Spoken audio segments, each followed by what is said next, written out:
On behalf of Cybervision Systems, I would like to welcome you to one of the most beneficial and powerfully effective personal achievement programs you will ever experience. The Neuropsychology of Self-Discipline, the master key to success. My name is Richard Gebhardt, and I'm going to be your guide as we explore, learn, and use this fascinating and effective program for developing your power of self-discipline, the iron will, the inner strength and drive you need to achieve your life's goals and ambitions. This program is the result of many years of thoughtful scientific inquiry and research. In an attempt to discover and understand the main driving force, the core source of inner power that separates the dynamically achieving person from the unfulfilled, underachieving masses, Cybervision Systems has directed its financial and human resources to find the answer. Through its association with the famed Stanford University Neuropsychological Research Laboratory, and through 7 years of intensive investigation into the science of human achievement, Cybervision Systems has uncovered what it believes is the master key to success. The master key which unlocks the raw potential that lies dormant within the heart and mind of man. Simply stated, we call this key self-discipline. Self-discipline. What's the first thing that phrase makes you think of? Unfortunately, for most people, the term conjures up images of strictness, long stretches of boring or irritating work, of self-sacrifice and self-denial. Nothing could be further from the truth. Truly self-disciplined people are not bored, unhappy, or suffering from any kind of deprivation. In fact, they have learned to give themselves the true joy that comes from pursuing and achieving their most cherished goals and dreams. What, then, is self-discipline really all about? The simple answer may surprise you. Self-discipline is your ability to systematically and progressively work towards a goal until you have reached it. It includes acquiring knowledge and skills. It's your ability to become positively obsessed, single-minded, and efficient, to strive without giving up, to work consistently day after day, week after week, and year after year until your purpose is fulfilled. Self-discipline is the power to say, this is what I really want in life, and this is how I'm going to get it. And if I have to give up some other things, I will, because it's worth it in the long run. To be self-disciplined, you must learn to develop the kind of obsession that glows like a beacon in a storm. You must learn to watch that light and steer your course towards it, no matter what gets in your way or how long it takes. Like a sailor, you must learn to use the skills that will point you in the right direction, and you must keep on using all your knowledge, skill, and energy to stay on course until you have reached your destination. Self-discipline is the single ingredient that makes success possible for anyone who dreams of achieving great things. Without it, there would be no Olympic gold medal winners, no great artists, musicians, or writers, no brilliant inventors, Grand Prix winners, or multimillionaires. Every person who has made an enduring success of his or her life used self-discipline to get there. If self-discipline is so effective, why don't more people have it? Unfortunately, we live in a quick-fix society where old-fashioned effort isn't appreciated. Nearly everyone wants to be an overnight success. People spend their money as soon as they make it to get instant gratification through material things. And then the same people wonder why they're not getting anywhere. The truth is, without paying the price and without making an effort, most people will fail at what they set out to do. It takes years of hard work and discipline to master a skill or craft, years of putting in 7-day work weeks to build a business from scratch into a multi-million-dollar operation, years of schooling and internship to get a medical degree and start a doctor's practice, and years of tempering and seasoning to become a prima ballerina. We all greatly admire successful artists, business people, and doctors, among others. But how many of us are willing to put in the years of work it took for these people to get where they are? The late Ray Kroc, the founder and guiding genius behind McDonald's restaurants, told a wonderful story about the contrast between the self-disciplined achiever and the wishful thinker in a speech he gave to MBA candidates at Dartmouth College. He said, I'm reminded of a story about the great pianist who gave a concert, and at the end a lady rushed up to him and said, "I'd give anything in the world if I could play like that." And he said, "No, you wouldn't." She could have if she wanted to. Anybody could. I know, as a piano player, that piano playing is mechanical to a great extent. But it's the dedication, the disciplining to practice that makes the difference. And when you're talking about a concert pianist, he has been practicing for years. Years of practice, several hours a day, every single day. Practice, practice, practice, practice. Sacrifice and discipline. That's what it gets down to. And so he said, "No, you wouldn't," meaning that what she said she wanted to attain, she wouldn't pay the price to get. To discipline herself to do the studying and practicing required to be a concert pianist. How many times have you heard yourself saying, "I'd give anything to be a doctor, or a lawyer, or president of a company, or a singer, actress, or dancer, if only I had the talent or the education or the intelligence"? The truth is, with a minimum of talent and average intelligence, you could be any one of those things. With a steady, sustained effort that never falters, never crumbles, and never gets lost in unimportant details, you can be anything you want. Many people believe that talent alone is the key to success. Talent might play its part, but it's not the difference. In every field of endeavor, millions of talented men and women with special talents are wasting away, contributing little to their own success or the good of mankind. And every day we see others who are less gifted, but who have accomplished more. Many believe that education is the key to success. Though it is a valuable aid, it is not the difference. The educated derelict is a common sight, and so is the man or woman who has achieved phenomenal success without the advantage of a formal education. And many believe that intelligence is the key to success. Even though a person with a high degree of intelligence is fortunate and possesses the raw materials to be successful, the relationship between intelligence and accomplishment is something less than balanced. Every day we encounter highly intelligent people who barely get by, and their opposite number, men and women of average intelligence, but superior achievements. The one quality which sets one man apart from another, the one key which lifts one to every aspiration, while others are caught up in the mire of mediocrity, is not talent, formal education, nor intellectual brilliance.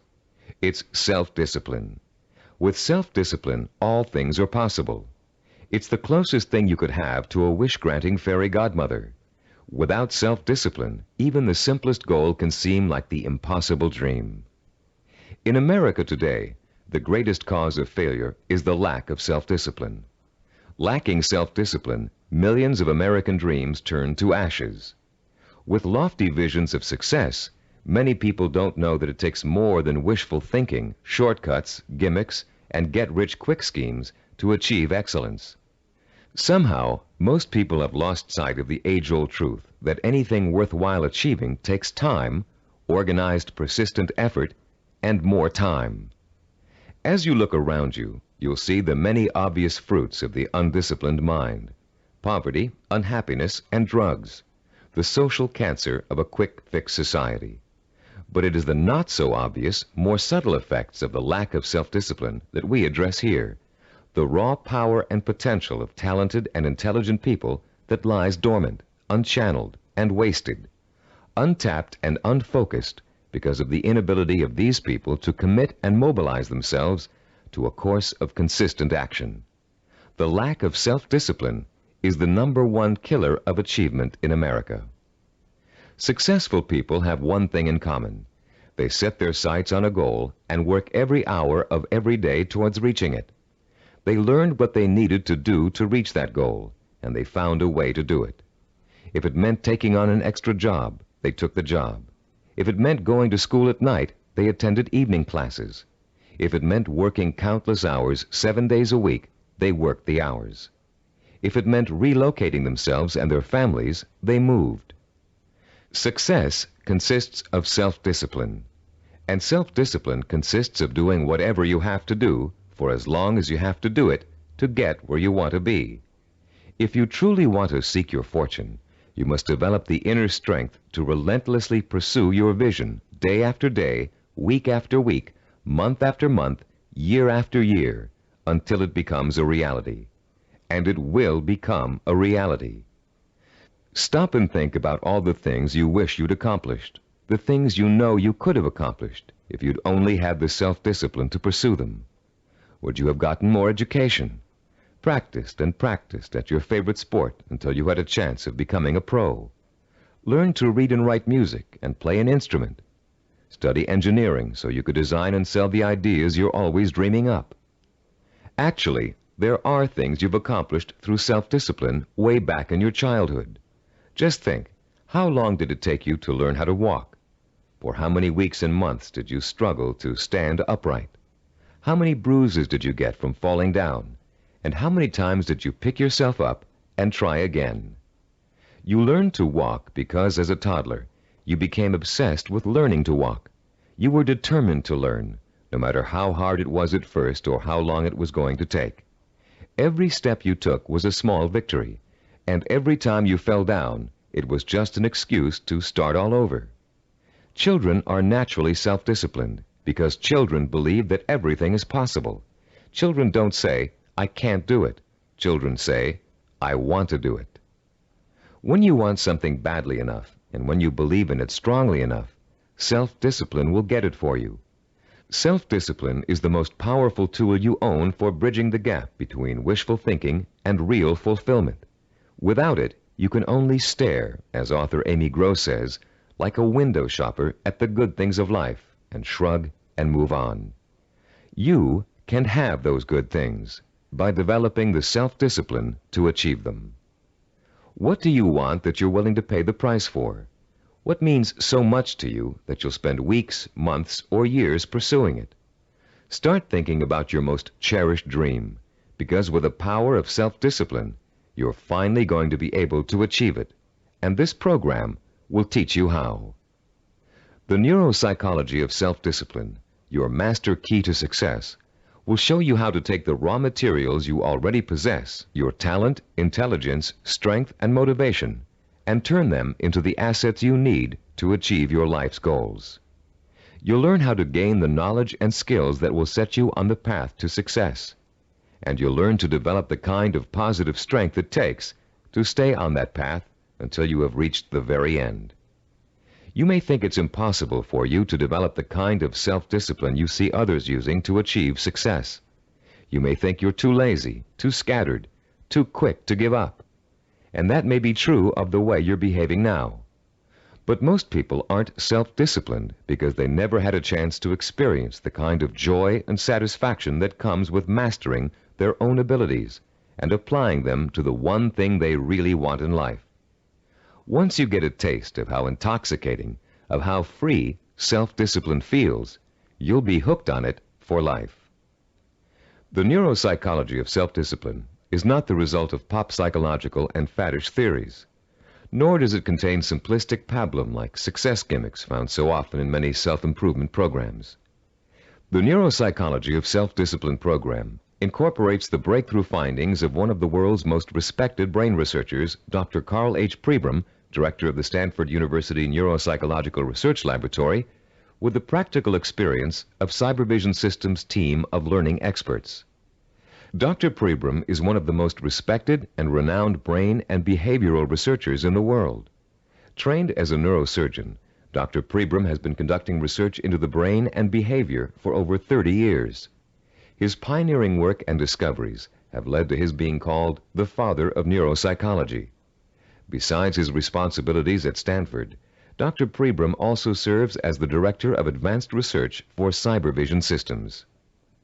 The Neuropsychology of Self-Discipline incorporates two of Dr. Pribram's revolutionary discoveries. The first is his finding that our behavior is governed by images of achievement, and that without these images, we cannot mobilize and motivate ourselves to achieve our goals. The second is Dr. Pribram's discovery of how the human brain forms visual and sensory images and how these images affect our emotions, our power to commit ourselves to a course of action and see it through to the end with excellence through perseverance and persistence. Dr. Pribram's cutting-edge work lets us understand, for the first time, the relationship between thinking, sensing, motivation, and behavior. And by collaborating with Dr. Pribram, Cybervision Systems has been able to develop a powerful technology that enables you to harness your own mental processes and motivate yourself to develop the kind of iron will that will carry you through thick and thin to achieve your goals, achieve them well and completely, and enjoy the journey every inch of the way. You don't have to be a scientist to understand, apply, and benefit from these principles. All of the complex research, development, and testing has already been done for you. We've turned Dr. Pribram's research results into a simple but powerful technology anyone can use to learn the beauty and joy of true self-discipline. Your Neuropsychology of Self-Discipline program centers around 3 points of organization. First, in Session 2, you'll be introduced to a description of 10 characteristics of goal-achieving, highly disciplined people. Countless hours of research and interviewing went into gathering this information, all to discover the tools these people used to develop and exercise their powers of self-discipline. These characteristics will become a model or benchmark that you will strive to incorporate into your life. By keeping these characteristics close in mind, you'll have an achievable ideal against which you can measure your own behavior and habits as you strive to acquire and make permanent the skill of self-discipline. The second crucial section of this program is what we call the Knowledge and Information section. In Session 3, you'll be systematically guided through the easy-to-understand and learn principles of Cybervision's power of self-discipline. You'll learn once and for all that the power of self-discipline is the master key to your success. Not only will you learn why, but you'll thoroughly understand, in depth, the power principles of self-discipline. The third, and to you the most important section of the program, is what we call Action and Implementation. In Sessions 4 through 10, you'll begin the actual process of becoming self-disciplined, of developing the core skills that will enable you to achieve anything and everything you desire. You'll start by learning how to determine exactly what it is you want to achieve in your life. You'll then learn how to select role models who have already achieved what you desire to achieve, and learn patterns of success from them. You'll discover how to transform those desires into emotion-provoking imaginary blueprints, sensory images rich in sight, sound, touch, taste, and smell, images that excite and stimulate your emotions. You'll learn how to overcome the poisonous doubt that gnaws deep within you as you dwell and reflect upon your chances for success. You'll learn how to determine the knowledge and skills you need to achieve your desire, and how to plan your time so that you can progressively achieve your goal over a sustained period of time. And you'll discover the principles of persistence, how to break through the barriers of time, how to keep going no matter how difficult, painful, or tiring it may be, until your dream is realized. Once you have mastered the principles of self-discipline, you'll discover that nothing, literally nothing, is impossible for you. You will feel like a lean, hungry lion who has just been set free from temporary captivity, proud, aggressive, and equipped with the instincts and tools of survival. Included with this program is a personal study guide. It was designed to assist you in mastering the materials and applying the techniques contained in the audio cassettes. Use it well, for it will help you every step of the way in developing the power of self-discipline. Before you go any further with the audio cassettes, please read the introduction in the study guide. Complete the written exercises for this session, Session 1. Then prepare yourself to listen to Session 2 by first reviewing the background information on Session 2 in the study guide. By following the principles of this program, you will, for the first time in your life, be able to achieve whatever it is you desire and accomplish it with the pride of excellence. Talking about success is one thing. Anybody can do that. Achieving it day by day, month by month, and year by year is another. That's what you're going to learn in this program. How to do it. Behind every great achiever, there's another achiever. It may be someone close to home, a parent, teacher, or friend. It may be someone who's currently famous.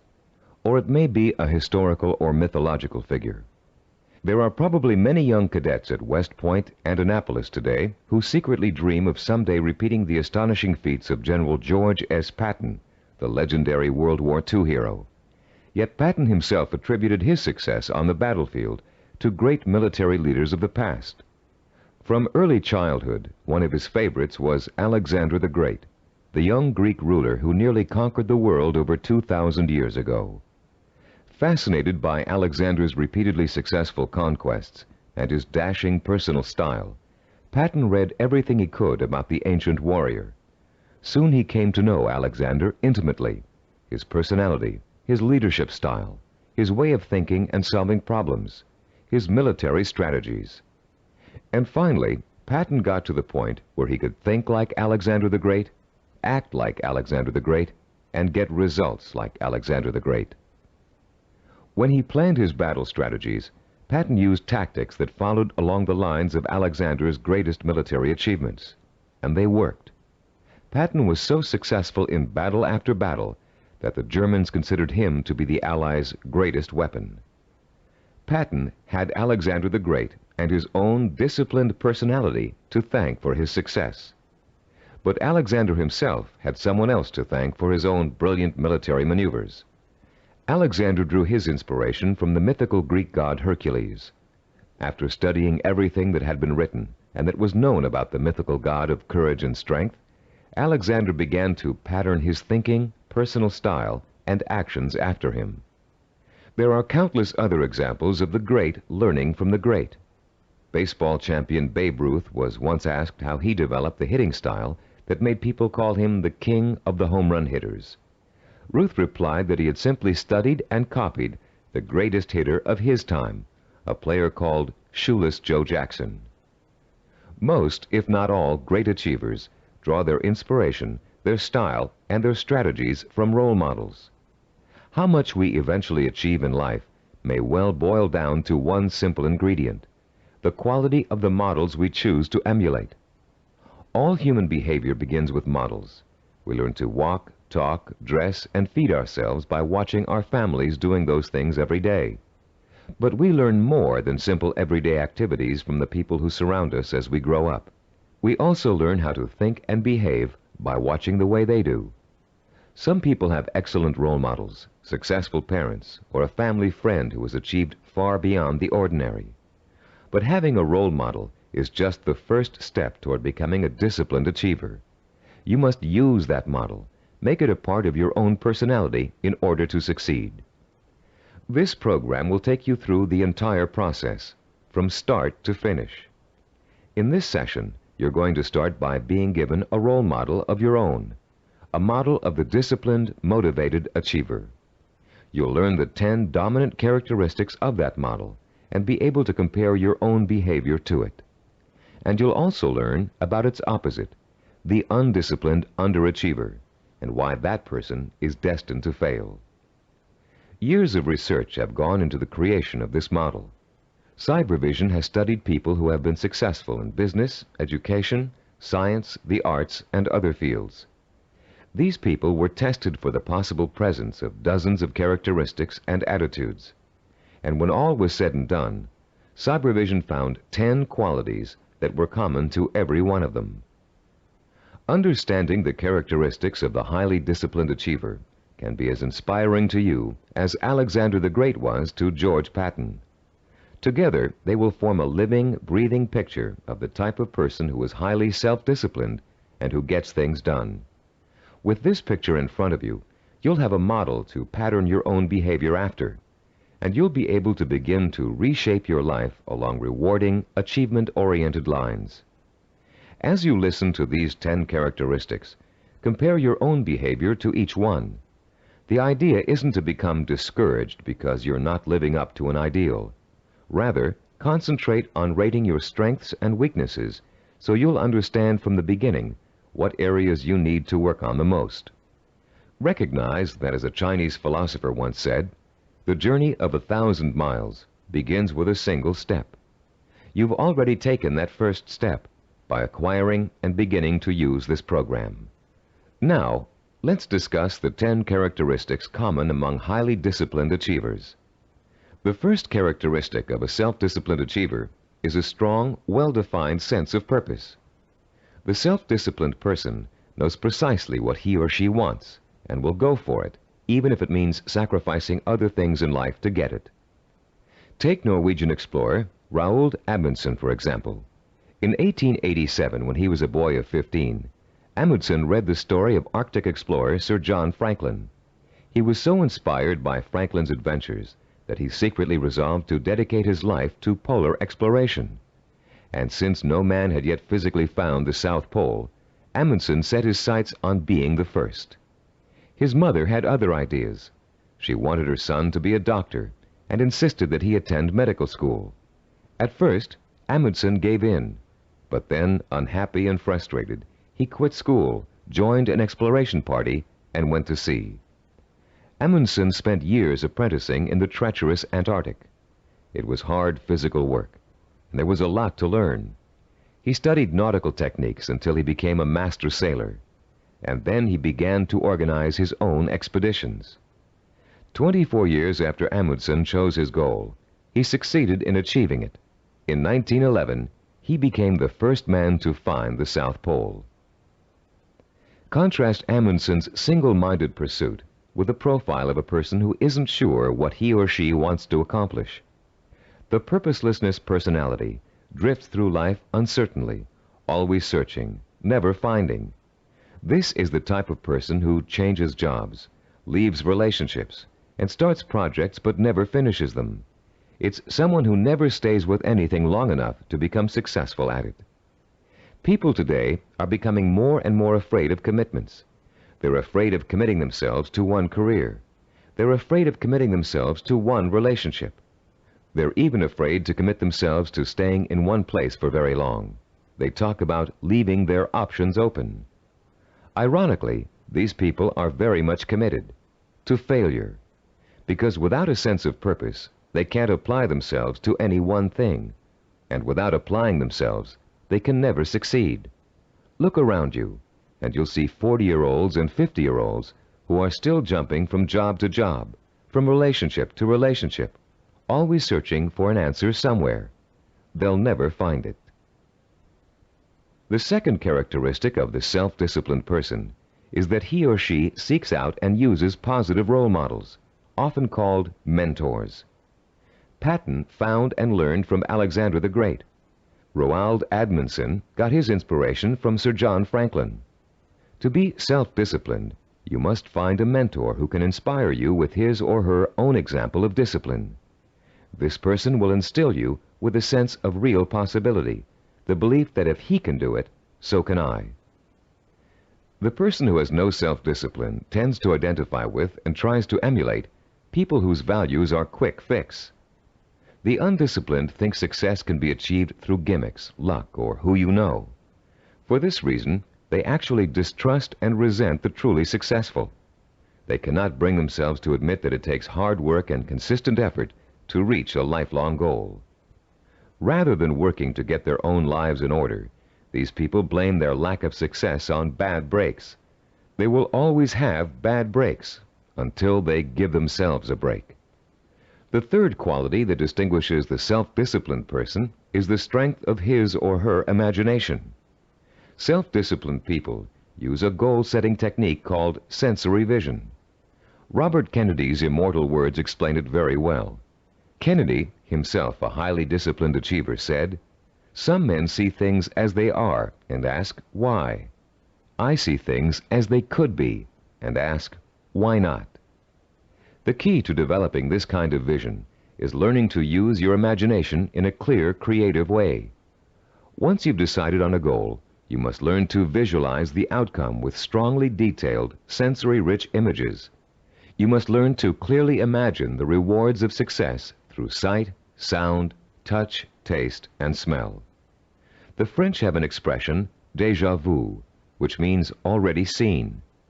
The self-disciplined, when they reach their goal, have this sense of déjà vu, because they have already been there thousands of times in their imaginations. You can be sure General Patton knew what victory felt like long before he fought his first battle. And for Roald Amundsen, reaching the South Pole must have felt like a homecoming. The great film director Alfred Hitchcock said that the actual process of directing a film was almost anticlimactic for him. By the time production started on each of his films, he had already visualized every single frame and every single camera angle so clearly in his own imagination that making the movie consisted of just going through the motions. Hitchcock began each project with a template of what he wanted clearly and firmly set in mind. Those who lack self-discipline also lack vision.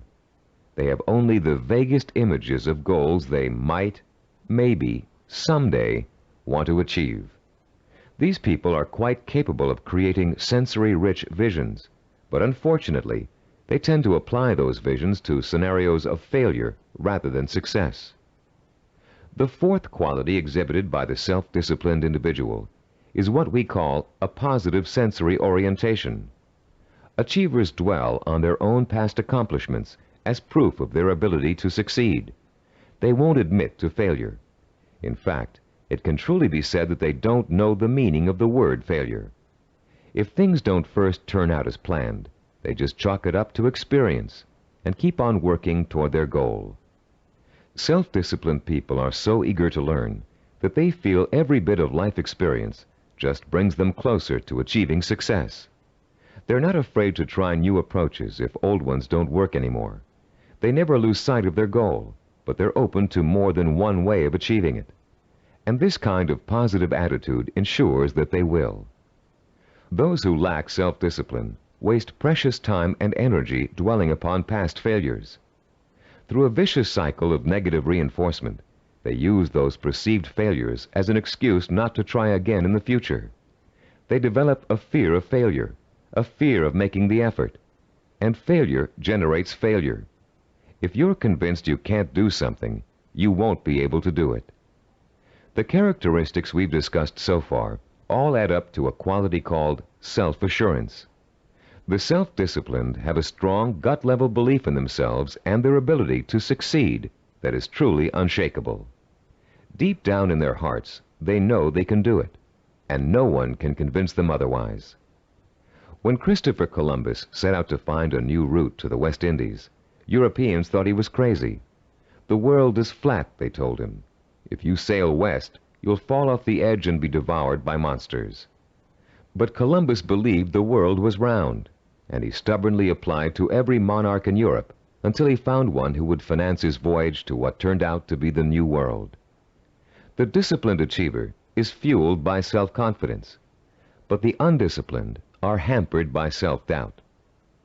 This foreboding of failure haunts them in everything they attempt to do, and effectively slams the door shut on any possibility they might have of succeeding. The sixth characteristic that self-disciplined people share is their ability to plan and organize. The self-disciplined achiever knows how to take his or her goal and break it down into pieces that can be worked on one at a time. Priorities are set, and the important tasks are tackled at the beginning. This practical, methodical approach is the only way to achieve success, no matter what your endeavor. When Henry Ford designed the Model A, he had a goal in mind. He wanted every American to be able to afford to own a car, his car. But in those days, cars were hand-built, and the time and effort involved in making one resulted in a very expensive price tag. Ford knew he had to find a faster, cheaper way to build cars. So he patiently worked and planned out a radical new idea, the assembly line. Each person on the line would perform just one task, enabling them to perform it quickly. And an entire machine could be assembled in record time. People laughed and said it wouldn't work, but Ford had spent years planning it out in every detail, and it did work. The assembly line became such a success that other industries began to use it as well. One man's careful and patient planning launched a new industrial era. Contrast Henry Ford with the typical man on the street. His attention is scattered, and he's disorganized. He either has no idea what he's going to do next, or he has so many irons in the fire that he can't keep track of them all. Maybe he's trying to start a business, but he's busy hiring employees when he still doesn't have any clients or office space. Maybe he's decided to switch careers, but he's already planning how to spend all the money he's going to make, even though he's going to need 4 more years of schooling before he can begin to practice his new career. This type of person is wasting time and energy.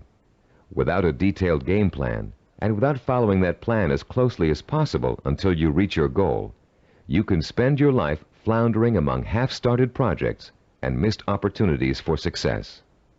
Many people think all you need to be successful is a great idea, but without planning, organization, and hard work, the most brilliant ideas aren't worth a dime.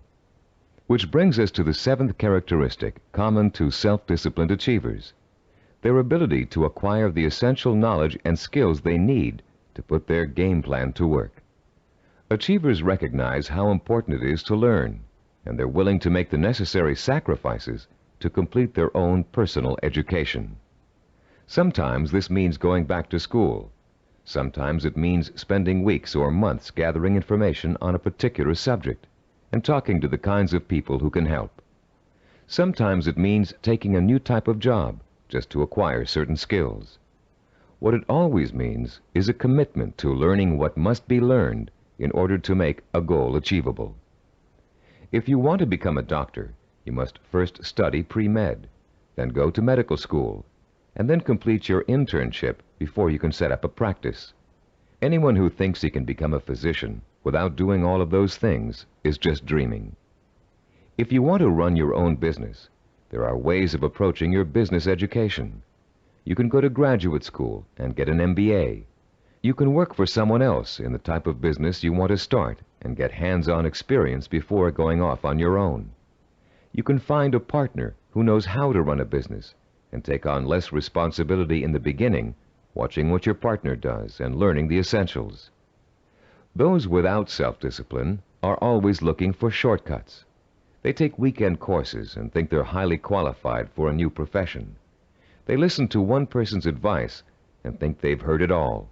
They try to start a business without business plans. Going through a real learning process is too much trouble.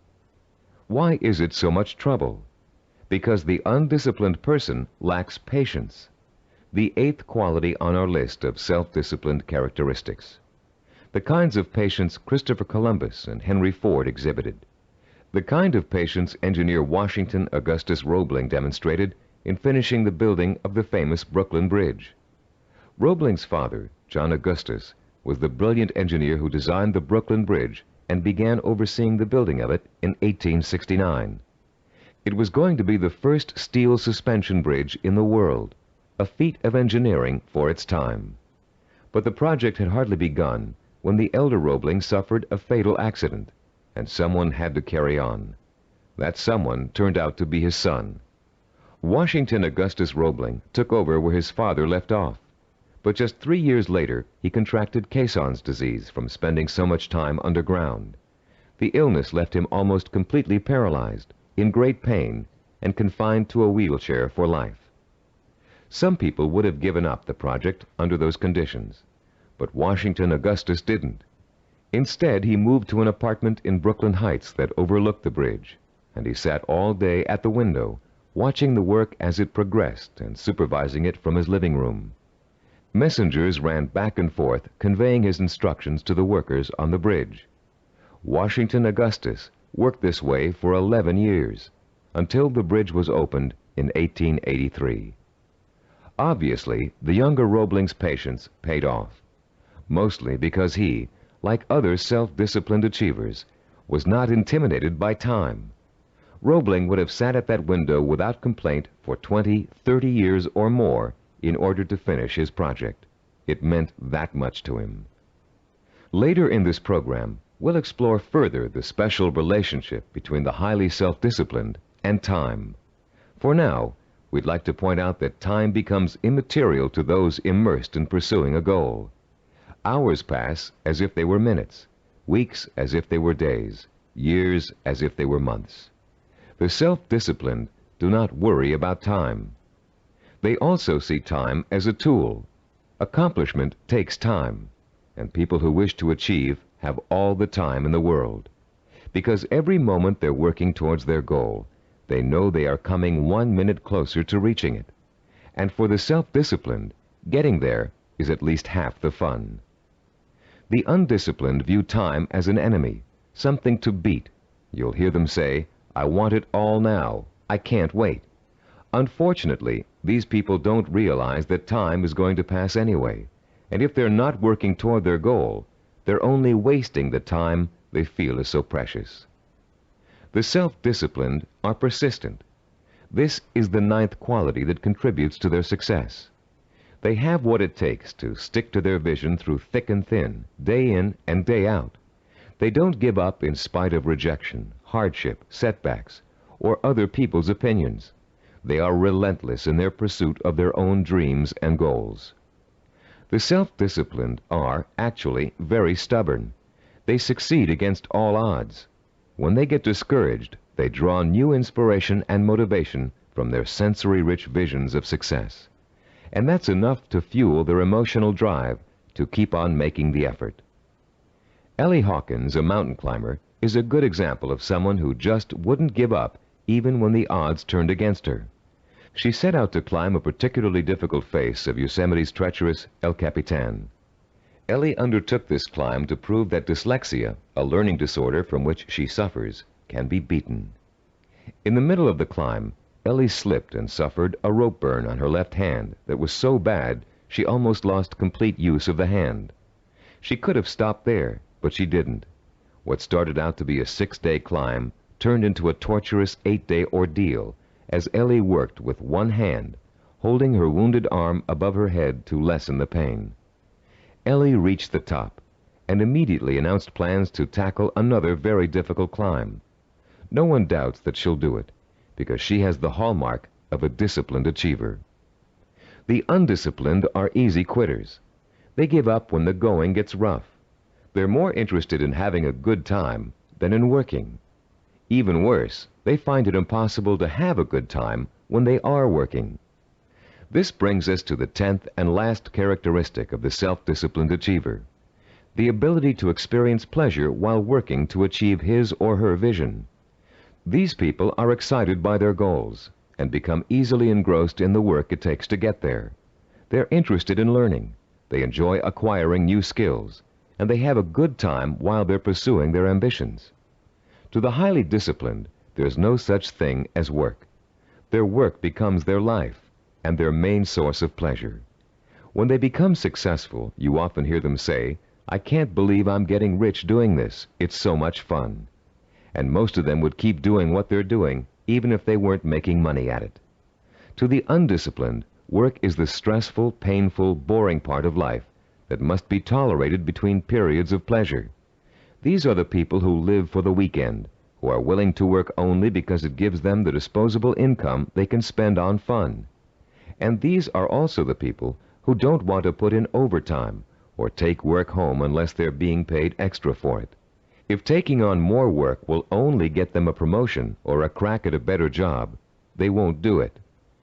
Now that we've identified the 10 qualities common to all self-disciplined achievers, we'd like you to begin comparing yourself against the model characteristics we just discussed.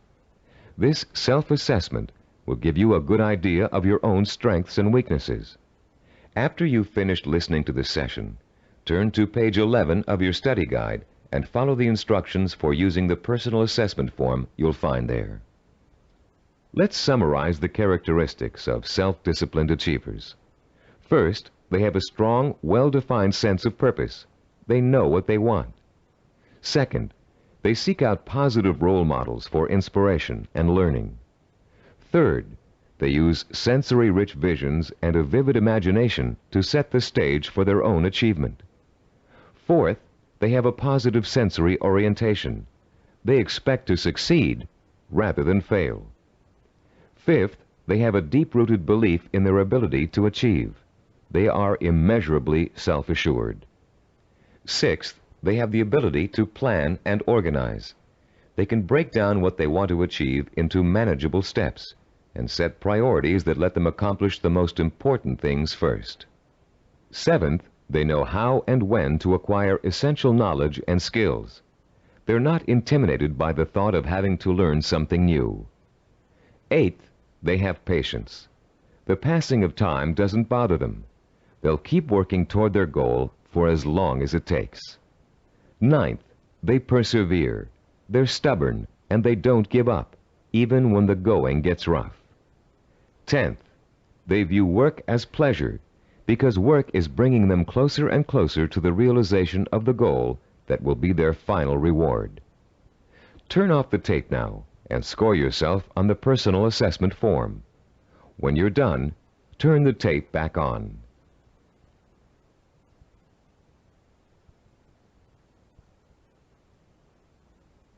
Welcome back. We hope you're not too discouraged by an honest assessment of where you stand now in terms of self-discipline.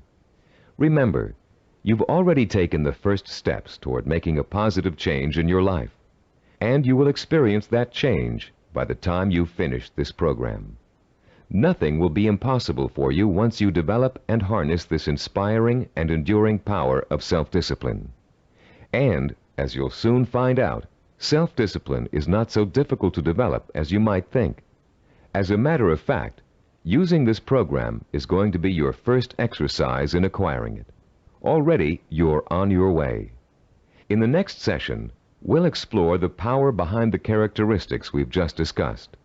You'll learn why they're so important in developing self-discipline and what they can do for you once you have them. And you'll be further along the road toward understanding and developing the one characteristic that will give you the power of success. After completing Session 2, you should now have a clear picture of your strengths and weaknesses as compared to the model of the self-disciplined achiever. Perhaps for the first time in your life, you're able to objectively see which of your attitudes and behaviors have been acting as barriers to developing the kind of self-discipline that will enable you to achieve your dreams and ambitions. Now that you have a better understanding of the 10 characteristics of the self-disciplined achiever, we're going to provide you with the scientific foundation for Cybervision's unique self-discipline program. In this session, you'll learn how recent scientific discoveries have made it possible for you to acquire, harness, and focus the power of self-discipline, the power to achieve whatever your mind and heart are set on achieving. That power is what sets achievers apart from the mass of ordinary people, people described by American philosopher and writer Henry David Thoreau as leading lives of quiet desperation. That power is what drove great achievers like Dr. Jonas Salk, Ludwig von Beethoven, Albert Einstein, and Mahatma Gandhi. But what does that power consist of? What is the force that motivates high achievers to sustain a long-term effort that might take 10 years, 20 years, or a lifetime to achieve? More importantly, if we can define and isolate such a force, how can you or I tap into it? The force exists, and it has a scientific basis. By the time you've completed the Neuropsychology of Self-Discipline, you'll understand its origins, its strength, and its power. And you'll be armed with all the tools you need to stay in touch with that force in order to accomplish anything you set out to do. There are many self-improvement programs that, like crash diets, offer good short-term results but stop working after a few days or weeks. These programs tend to rely on one of 3 kinds of motivation. The first is evangelical. A powerful orator, we'll call him Speaker X, comes to town with promises to increase motivation and production after a single seminar or series of seminars. Perhaps your boss encourages you and your coworkers to go. Perhaps he even purchases a block of tickets. Meeting night arrives, you attend, and the speaker is indeed inspirational, as are the bells and whistles and songs and slogans that accompany him. It is a fever-pitched, emotionally charged experience that Speaker X has to offer.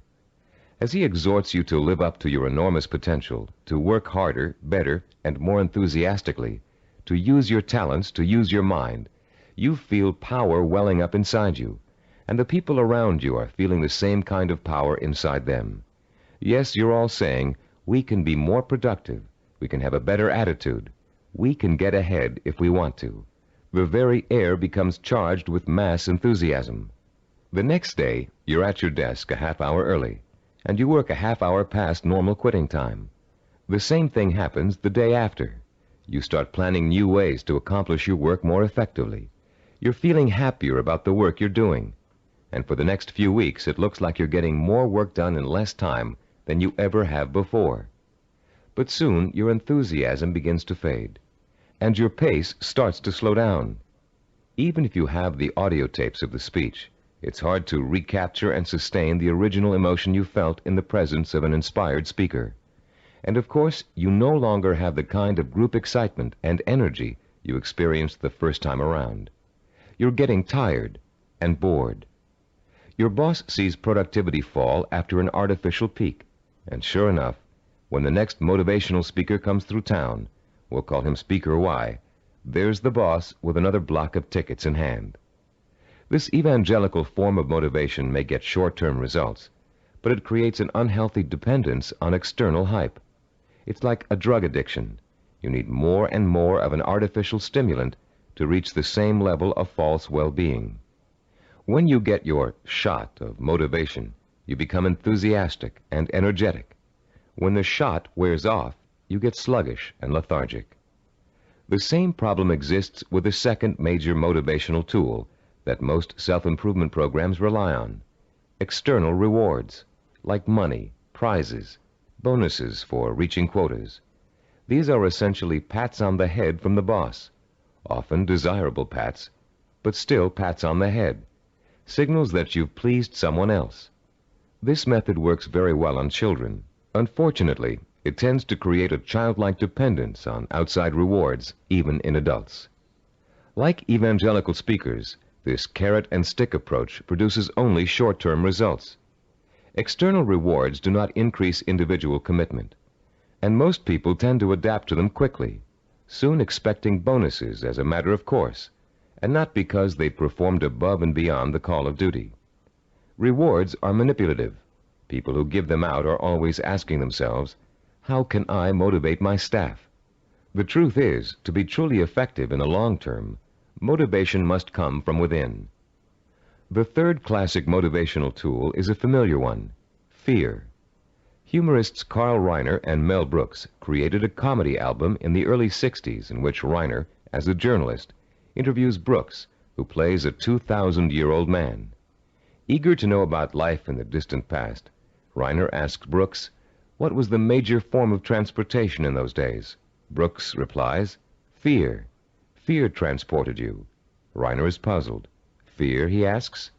Brooks responds, yeah, fear.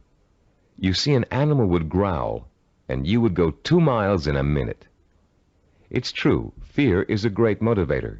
If you don't perform, something undesirable happens. You lose your job. There go the house payments, the car payments, the kids' college tuition, and so on. As the mental dominoes fall, you're motivated to keep performing. But while fear may bring short-term results, it also brings resentment and rapid burnout. It doesn't take long before you're angry at the system that's keeping you going. And anger makes you less productive, which increases your fear. It becomes a vicious cycle with an unpleasant ending. It should be pretty clear by now that these motivational systems aren't motivational at all. Each of them relies on an external stimulus and an artificial situation. And each relies on an initial burst of emotion that fades rapidly when the new situation becomes habitual. You may have tried several of these motivational or goal-setting programs in the past. Perhaps they even contributed to your sense of self-awareness. If so, you've no doubt learned that self-awareness alone is not sufficient to motivate change. It's easy to identify self-defeating behaviors. It's easy to plan strategies for eliminating them. It's easy to turn over a new leaf, but it's very difficult to sustain change for a long enough period of time for your new behavior to become as ingrained in your character as your bad habits were in the past. Having a roadmap is not enough. You need fuel. The key to developing self-discipline, the power to persistently pursue a long-term goal without giving up until the goal is achieved, is the fuel of internal motivation. It would be nice if we were all born with the patience, drive, and skill it takes to achieve any long-range goal or complete any long-term project. But we're not. Self-discipline is a learned behavior. Years of research at major American universities, primarily California's Stanford University, have proved it. And Cybervision's own research into the latest learning theories of behavioral scientists have confirmed that self-discipline is an acquired characteristic with a basis in behavioral science. The neuropsychology of self-discipline has been developed according to materials gathered from two major sources. Our information comes from our own research into the way human beings learn, and from the revolutionary discoveries about the structure and organization of the human brain made by Dr. Karl Pribram. Head of Stanford University's Neuropsychology Research Laboratory, Dr. Pribram is one of the most respected brain scientists in the world.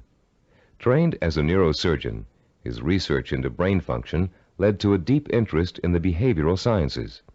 His pioneering work in both of these areas led to the fusion of the two into the science of neuropsychology. As a neuropsychologist, Dr. Pribram studies how the nervous system and its component parts affects human behavior. Those studies have led to two revolutionary discoveries. The neuropsychology of self-discipline incorporates both of them. The first of Dr. Pribram's discoveries explains how the human brain forms visual and sensory images, and how those images affect our minds, our bodies, and our behavior. The second discovery is that our behavior is governed by images of achievement, neuronal blueprints of the skills and actions that determine our success or failure in the achievement of our goals. Let's discuss how each of these scientific discoveries leads us to understand the power and the origins of self-discipline. Many scientists and psychologists have believed for years that the human brain barely distinguishes a real experience from an imagined one. Best-selling self-help books like Psycho-Cybernetics, Think and Grow Rich, and others have used this belief as their foundation for motivation and change. This idea has also been the cornerstone belief of people involved in metaphysics and the human potential movement. The idea that the brain cannot tell the difference between a real experience and an imagined one has never been scientifically proven until Dr. Pribram's research showed us that it is true. But Dr. Pribram's research did not prove that, as many people think, all you have to do is imagine what you want, and through the magical power of the mind, you will achieve it. If this were true, achievement would be easy. And as anyone who has tried to achieve a long-term goal will tell you, it is not. Put into its proper perspective, this concept of imagination is critical to achievement, but not because imagination possesses a magical power to attract success like a magnet. Imagination is critical to achievement because it evokes the power and emotion that stimulates and sustains the drive to achieve. The human nervous system responds emotionally to imaginary images rich in sensory detail, in sight, sound, touch, taste, and smell, as if they were real. In fact, the brain doesn't distinguish between sensory-rich imagination and reality. That's why the sight of a hand reaching for a murder victim on a movie screen can inspire the same terror, the same rapid heartbeat, and rush of adrenaline as a real threat does. You can perform a simple demonstration of how an imaginary image affects the body's responses right now. Close your eyes and imagine for a moment that you're holding a firm, ripe lemon in your hand. Now bring the lemon up to your mouth and slowly bite into it. As your teeth break through the peel, penetrate the skin, and sink into the flesh of the fruit, imagine the juice exploding into your mouth. What did you experience during this exercise? Did you develop a feeling of bitterness and distaste? Did you pucker up in response? Did you begin to salivate, as you would if you really took a bite out of a lemon? The feeling of bitterness is an emotional response, provoked by the imaginary sensation of the lemon juice being absorbed by the mucous membranes in your mouth. The buildup of saliva was a physiological response. Saliva neutralizes the acid level in lemon juice. You can create a similar response by imagining yourself biting into an onion. Rather than experiencing a sense of sourness and a watering of the mouth, your eyes will begin to burn and tear. This power of imagination to create physiological and psychological responses is crucial to the survival of the human species. The images of love and eroticism stimulate sexual response for reproduction. The image of fear stimulates the fight or flight response for survival. But our brain's ability to respond to images is a two-edged sword. A person who is dominated and controlled by emotional impressions becomes a victim of his own sensory images. These people act impulsively in response to their feelings. They have little control over their environment. They are easy prey for fear, superstition, and con artists. They are usually unhappy. On the other hand, the person who understands the power of imagery and who can deliberately harness a flood of sensory images to reinforce an intellectually formulated plan has a lifetime source of energy to apply toward positive action. This person uses emotion as fuel. Only when the imagination is harnessed and focused on the benefits and rewards of a specific goal can we light the fires of self-motivation and develop the kind of self-discipline that will help us achieve that goal. Dr. Pribram made a second significant discovery in his research into the brain and human behavior. He found that all of our actions are governed and driven by what he calls an image of achievement. That image of achievement is actually a mental blueprint for reaching a goal. It is made up of images rich in sight, sound, touch, taste, and smell. And in the mind of a highly self-disciplined achiever, it serves as the source of emotional fuel that drives him to work long and hard to reach his goal. Wimbledon tennis champion Stan Smith reported that once he realized that he could compete with some of the world's best tennis players, he established a vision of himself becoming the #1 tennis player in the world. He imagined winning the Wimbledon title years before he actually achieved it. He saw himself receiving the trophy, dancing at the winner's ball. He felt the worldwide acclaim that would accompany his success. He used that vision as an emotional well from which to draw the necessary strength, persistence, and perseverance to spend thousands of hours in practice and competition, developing the skills and experience that would eventually see him to the realization of his dream. Have you ever heard someone say, "I wanted it so bad I could taste it"? That's the kind of stimulus that motivates the self-disciplined achiever. Not only can the achiever taste victory, he can see, smell, hear, and feel it too. After years of research, we now know that such deep, sensory-rich images are the actual language of the brain. Although it is actually far more complex, the brain can be compared to a computer. Computers, also referred to as hardware, can do nothing by themselves. They are simply the vehicles for programs called software that tell the computers what to do. Think of the brain as hardware and the imagination, images of achievement, as software. Images of achievement tell your brain what to think, which in turn tells you how to act. The right images can set in motion a chain of events that will lead you towards any kind of achievement you can imagine. Author Joe Himes describes watching a Taekwondo master named Young Tai Lee practicing blows against a straw-covered board. Lee pounded his fist again and again against the board, oblivious to the fact that his knuckles were bleeding. When Lee's practice was over, Himes asked him whether his hand hurt. Lee replied, "Not until just now, when I thought about it." When Himes looked astonished, Lee explained further, "When I was striking the Makawara board as you came in, my mind was on my home in Korea. Though I was standing here, I was seeing the mountains I knew as a youngster and the children I played with, hearing their laughter and my mother's voice. I was unaware of the pain in my hand." Lee then told a dramatic story of his own Taekwondo master, who once underwent a sinus operation with only his own concentration for an anesthetic. "How was that possible?" Himes asked. "Regulate your breathing," Lee replied. "Fix your eyes and mind on something else, perhaps a rock or a spot on the floor or ceiling. Concentrate on that object, savor it, taste it, give it color, and smell the dimension. Let it absorb all your thoughts and concentration, and the pain will diminish." If we replace the word object in Lee's description with the word goal, we have the perfect description of a sensory blueprint. Concentrate on that goal, Savor it, taste it, give it color, and smell the dimension. Let it absorb your thoughts and concentration. This ability to use sensory images to marshal one's powerful sensory impulses toward a goal is the essence of self-discipline. We are all born with imagination. Self-disciplined achievers have learned to use it to achieve even the most seemingly impossible goals. The self-disciplined achiever begins the journey to success with imagination. He asks himself, if I can have whatever I can imagine, what do I want? What is my purpose?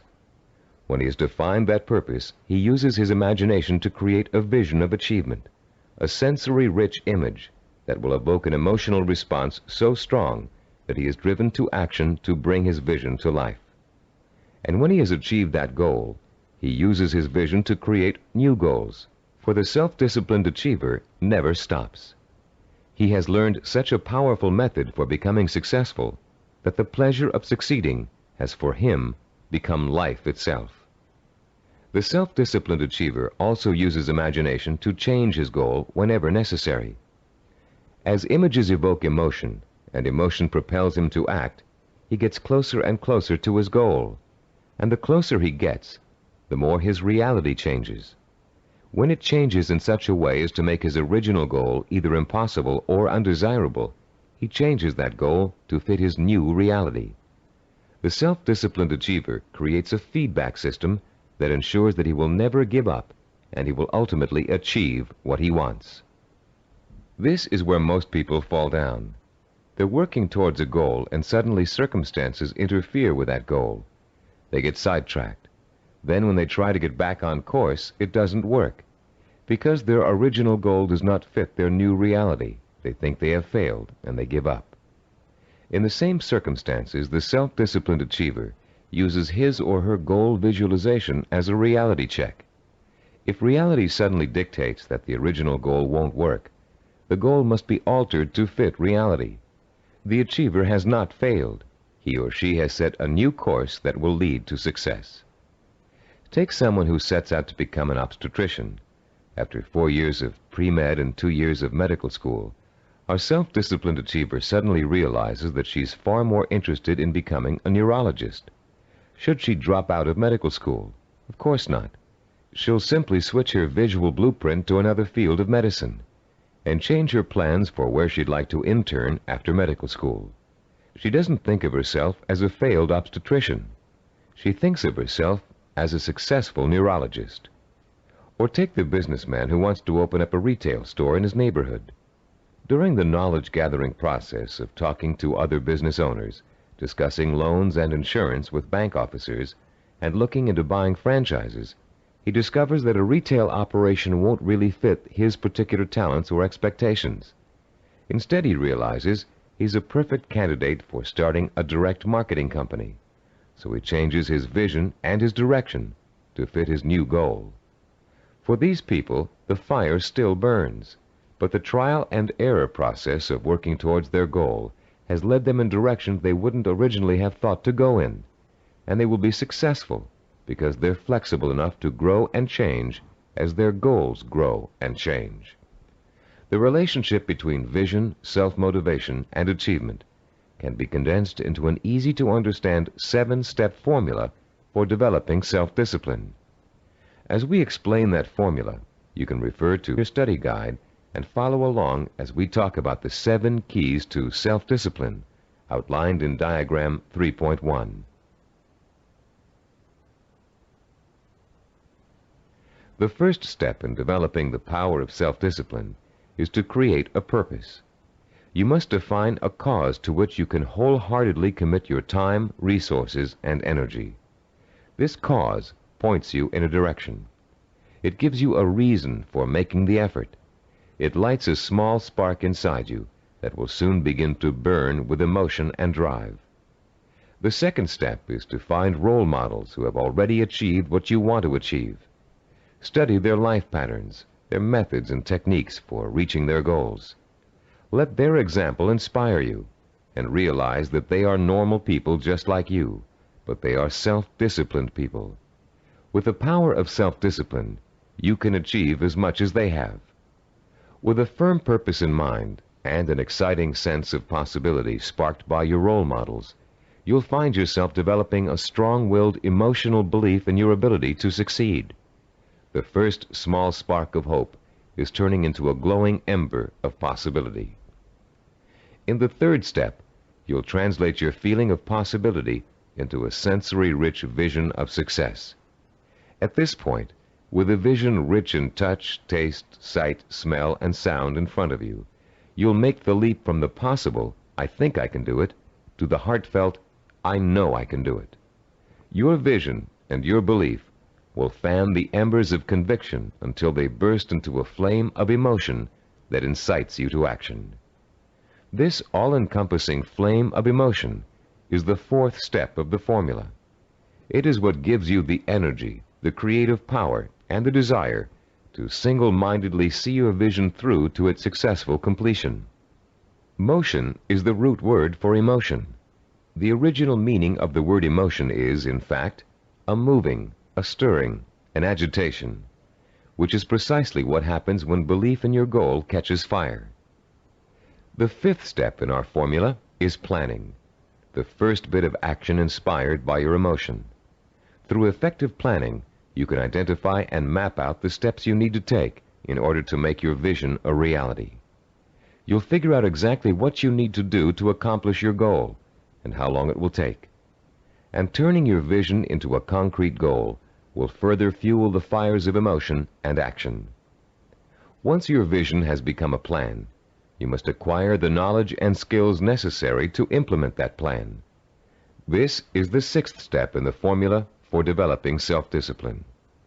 No matter how difficult the learning process might be, you continue to draw inspiration and fortitude from your vision. And each time you master a skill, your confidence in your ability to achieve increases.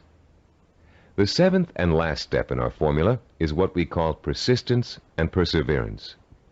Persistence is staying with your vision, seeing it through to its completion, no matter how long it takes or how difficult it is. Perseverance is persisting in spite of setbacks, disappointments, and hardship. Once you begin acting to achieve your goal, your drive to sustain the forward motion, to persist and persevere, is constantly fueled by the strength of your initial vision. And as you get nearer and nearer to accomplishment, the vision becomes more and more real. As your vision fuels reality, and reality fuels your vision, your drive to achieve begins working like a giant breeder reactor. You've put into motion a self-perpetuating spiral of vision, belief, emotion, motion, and reality. This formula for harnessing the essence of self-discipline will change your life. For the first time, science has given us the power to truly be able to change our own circumstances from the inside out, to understand what makes men and women overcome tremendous odds and obstacles to achieve greatness. For the first time, greatness is within the grasp of each of us. Through the understanding of the scientific principles that govern our thinking and behavior, we can, for the first time, program ourselves for success. In the next session, you'll begin to put the principles you've just learned into action. You'll learn a powerful sensory exercise which will let you determine your true goal. And once you've taken that vital first step, you can begin the exciting journey of action that will propel you towards the ultimate achievement of your heart's desire. At a recent workshop based on the neuropsychology of achievement, Cybervision President Steve DeVore was asked an interesting question by a young corporate product manager. Mr. DeVore had been outlining the principles of goal setting when the product manager said, "You know, there's one problem I haven't yet solved. We talk about opportunities and goals, but there are so many opportunities to choose from, so many different directions we can go. How do you figure out exactly what you want to go for? How do you focus in on one choice among so many?" This session addresses that very problem, the problem of finding a purpose, and it isn't always easy. We live in a free society filled with opportunities for anyone who wants to take advantage of them. It's wonderful to have so many choices, but sometimes it makes choosing what you really want to do, your purpose, even more confusing than ever. Still, there are ways to narrow your choices down. and this session will show you how to do it. Through an exciting and powerful 4-point exercise, you're going to learn to pinpoint what it is you want most in life, out of all the things you may think you want. It will take some effort, some soul-searching, some creative thinking, and the outcome may surprise you. By the end of this session, you'll have chosen and defined what we call a macro purpose. The term macro means large or inclusive. Your macro purpose is equivalent to what creative people call the big idea. It's your main desire, your real purpose in life, your reward for hard work and effort. It's going to become your very reason for existing. Besides defining your macro purpose, in this session you're going to learn what micro purposes are and how they're used. Micro purposes are the stepping stones to your macro purpose. They consist of all the things you need to do to achieve your most important ambition. To help you thoroughly understand the concept of macro and micro purposes, think back for a moment to your early years in school, when you first learned to do simple math. Remember what a struggle it was to understand how to add, subtract, multiply, and divide? Numbers seemed a mystery to you back then, and you may have thought you'd never learn how to perform the most basic math functions. At the time, learning math for you was a macro purpose, and all the elements of learning it were micro purposes. You had to learn to count, for one thing. You had to learn the symbols for addition, multiplication, subtraction, and division. And you probably had to memorize the multiplication tables. As an adult, math seems to hardly be important, but you couldn't balance your checkbook or manage your money without it. And if you're a stockbroker, accountant, retail store manager, or bank teller, among other things, math is an important part of your job. So math was a micro purpose that helped you launch your present career, your macro purpose. If your desire is to earn a college degree, a macro purpose, you must take a certain number of courses and amass a certain number of credits. Each course you take that counts toward your degree is a micro purpose. But if you want to be a doctor, earning a bachelor's degree by itself is only a micro purpose. You still have to attend and graduate from medical school and complete an internship, more micro purposes, before you can be licensed to practice medicine. As you can see, macro and micro purposes change according to your stage in life and what you want to accomplish at the moment. A teenager may enter college with no clear idea of what he or she wants to do except finish school, the macro purpose of the moment. But by the third year of school, that student may decide on a career that requires additional schooling and a period of apprenticeship. So finishing school becomes a micro purpose, a stepping stone to a rewarding career. But macro and micro purposes don't just apply to careers or lifelong goals. Setting a macro purpose and determining what micro purposes are necessary to achieve it is an excellent way to help you accomplish any goal, no matter how large or small. It's a logical and creative process that lets you organize your thoughts and actions to make your goal clearer, more rational, and easier to achieve. Just imagine for a moment that you're stranded alone in the wilderness on a freezing winter day. It's late afternoon, and there's no hope of rescue before the next morning. Somehow, you have to figure out a way to survive the bitter cold night, your macro purpose. Your micro purpose is keeping warm, and right off the bat you can think of 3 ways to do this. The first is to put on some more warm clothes, but you don't have any, so that choice is out. The second is to find shelter, but there's none in sight, and you don't have the time or the tools to build anything before nightfall. The third is to light a fire and keep it going through the night. Since the woods around you are filled with dry logs and kindling, this looks like a real possibility. But you don't have any matches, and as for rubbing 2 sticks together to start a fire, it never worked when you were a child, and you doubt that it will work now. There has to be another way. Looking around you for another solution to accomplishing your macro purpose, you notice a sliver of broken glass on the ground, and there's still enough sun left for you to be able to feel its warmth. Picking up the glass, you hold it so the sun's rays can penetrate its surface and focus on a dry stick of wood underneath. In 10 minutes, the stick is burning. But your ordeal isn't over. After the fire is lit, you have to gather enough logs and kindling to last through the night, another micro purpose. And then you have to force yourself to stay awake all or most of the night to make sure the fire doesn't go out. In the course of this harrowing experience, you've chosen a macro purpose, staying alive, and defined all the micro purposes that went into it. And if you succeeded in accomplishing all of the micro purposes, you also achieved your macro purpose. You survived. Defining your life's purpose and the steps you must take to achieve it may not be a life and death matter, but the principle works the same way. By the time this session is over, you'll have a macro purpose, a clear understanding of what to focus your energy, talent, and intelligence on. And you'll be able to light your own inner fire and feed it with a life-enriching, emotionally compelling purpose. And purpose, as we've noted, is the starting point from which self-discipline and achievement spring. Your first step in determining your macro purpose involves something everybody loves to do: play. You've already learned how important enjoying work is to the highly self-disciplined. To these achievers, work and pleasure are synonymous. Now you're going to get a taste of how easily this can happen. For the next few minutes, I'm going to ask you to work and play as you engage in a process called limitless wishing. Start by closing your eyes and relaxing.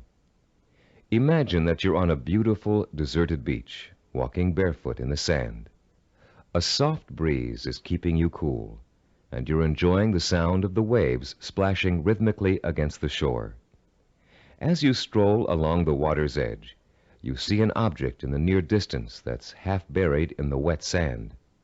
The waves splash over its surface, then recede, leaving it exposed to your curious eyes. You wonder what it is, and you start to walk a little faster so you can reach it before it's engulfed by the next wave. In a couple of minutes, you're standing over it, still not sure what it is. It's metal, somewhat round, and looks like an old lamp. You dig your fingers into the wet sand and pull it out. There's an inscription on the side of the object, but you can't read it clearly. You begin to rub some of the sand away from the oddly shaped letters. Suddenly, the lamp begins hissing, and it releases a cloud of what looks like steam or gas. Frightened, you drop it, but you continue to watch what the lamp is doing out of curiosity. Slowly, before your very eyes, the cloud begins to assume human shape, and soon you're looking up at the largest person you've ever seen. When it speaks, its voice is rich and kind, and its message is amazing. The genie thanks you for releasing him from hundreds of years of captivity inside the lamp, and according to the hospitality of his people, he offers you a reward for helping him. You have only to name 5 wishes, he says, and they will be granted. You can ask for anything, he tells you, as long as it is specific and humanly possible to achieve. At first, you refuse his offer, but as he continues urging you to accept, you begin to realize that no, you aren't dreaming, and yes, you really can have your 5 wishes. The possibilities start dancing before your eyes. Think long and hard about it. What are the things that will turn your life around and make you truly happy? What is it you secretly wish for, day in and day out, every day of your life? Take your time in deciding. This is too important for you to rush over. You may change your mind about your first choices after you've thought about it some more. When you do make your final selections, write each one down in the space provided on page 18 in your study guide. Start each wish with the term, I want, and write it in clear, specific language in the present tense. Turn your tape off now and decide what you will wish for.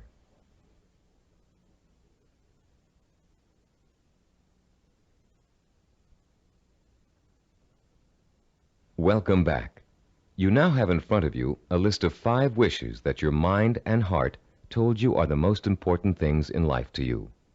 Now, with a little imagination, you're going to create a scenario in which each of these wishes is fulfilled. This second step of our 4-part process is called wishful imagining. Close your eyes again and picture, in as much detail as possible, that your first wish has come true. If you wished for a great deal of money, imagine how your life has changed now that you've gotten it. Imagine the kind of house you're living in, the kind of car you're driving, the kind of clothes you're wearing, and what you're eating for breakfast and dinner. Maybe you've got a private plane or a swimming pool, a new career, new friends, or the same friends you have now, but with a new attitude toward you. Try to imagine that you're having dinner or drinks with your best friend, and you're explaining to that friend how your new life feels. This is a friend you trust completely, so you can say anything, positive or negative. Really imagine you're there, in the restaurant or bar, being served food or drinks, with people talking around you and soft music in the background. Imagine what you look like. Are you younger, thinner, better dressed? Is your friend looking envious? Picture every single detail, down to the season, the location, the restaurant, the plates and glasses on the table. Repeat this process for every one of the 5 wishes you wrote down. And as you imagine each one coming true, pay attention to your emotional response. Are some wishes easier to imagine than others? Did 1 or 2 really make your pulse quicken with excitement? Are there any that felt particularly comfortable, as if you could just walk right into the scenario and feel at home? Which one seemed to draw you in like a magnet? There will be one wish that unmistakably evokes the greatest emotional response in you. That wish will be your final choice, and you'll be ready to proceed to the 3rd step in defining your purpose, the step we call creative biography. When truly accomplished people pass away, they've generally left behind a legacy of achievement in art, finance, politics, or the social sciences. Biographers and historians then catalog those achievements so others can read about them for inspiration. For example, here's the entry on a man named Thomas Arnold from the Britannica Junior Encyclopedia. The text of this biography also appears in your study guide on page 18. The biography reads as follows: Thomas Arnold, 1795 to 1842. Some people are loved without being respected, and others respected without being loved. Arnold of Rugby was loved by many, respected and admired by everyone who knew him. Born at Cowes, Isle of Wight, this great headmaster and scholar was educated at Winchester and at Oxford in England, where he distinguished himself in classics and history. He left Oxford in 1819, and after 9 years of study and writing was elected headmaster of Rugby School. His powerful personality set its mark on the school from the first, and made it great in a new sense. He was very religious, and he inspired his boys with new and more serious ideals of scholarship and life. He found time, too, during the 14 years of his headmastership, to publish sermons, an edition of the Greek historian Thucydides, and a history of Rome. In 1841, he was appointed professor of modern history at Oxford, but died the following year. He was buried in Rugby Chapel, and his son Matthew wrote a beautiful elegy about him on that occasion. Arnold was too forthright to be tactful in his dealings with boys or indeed with grown-ups, but he always won their respect, and often their love, by his high-minded attitude toward life and its responsibilities. This entry can only summarize the lifelong accomplishments of a beloved teacher and respected scholar. But listening to it, you can get a good idea of the purpose which must have guided Thomas Arnold. Here was a man who valued learning, scholarship, teaching, and personal integrity above all else. What do you value above all else? What would you like to be remembered for? Relax and close your eyes again. Now imagine that you hold in your hands an encyclopedia published in the year 2100. It's a heavy book with a solid feel to it. You can smell the leather binding and feel the crisp new paper as you open it. Find the section that begins with the first letter of your last name. Then turn the pages slowly as you search for the entry that gives you the details of your life. There it is, suddenly, clear as a bell. Your heart beats just a little bit faster as you see your name in bold-faced type. Now you're burning with curiosity. Did they include the most important things about you? Are your most cherished accomplishments in there? Did they understand the purpose behind the things you did? You begin to read the entry to find out. Yes, it's all there. Your birth date and hometown, the schools you went to, where you lived. And then the words that describe your highest achievements. your contributions to society. Savor the words as you read them. Let them form a clear picture in your mind of the kind of person you were and what your purpose in life was. When you've finished reading your own biography, turn off the tape and write down what you just read in the space provided on page 19 of your study guide. Don't leave out a single detail. Make sure you paint a vivid picture of the self-disciplined achiever who worked so long and hard in pursuit of a single purpose that he or she ended up deserving an entry in such a distinguished publication. When you've finished writing your own biography, please turn the tape player back on.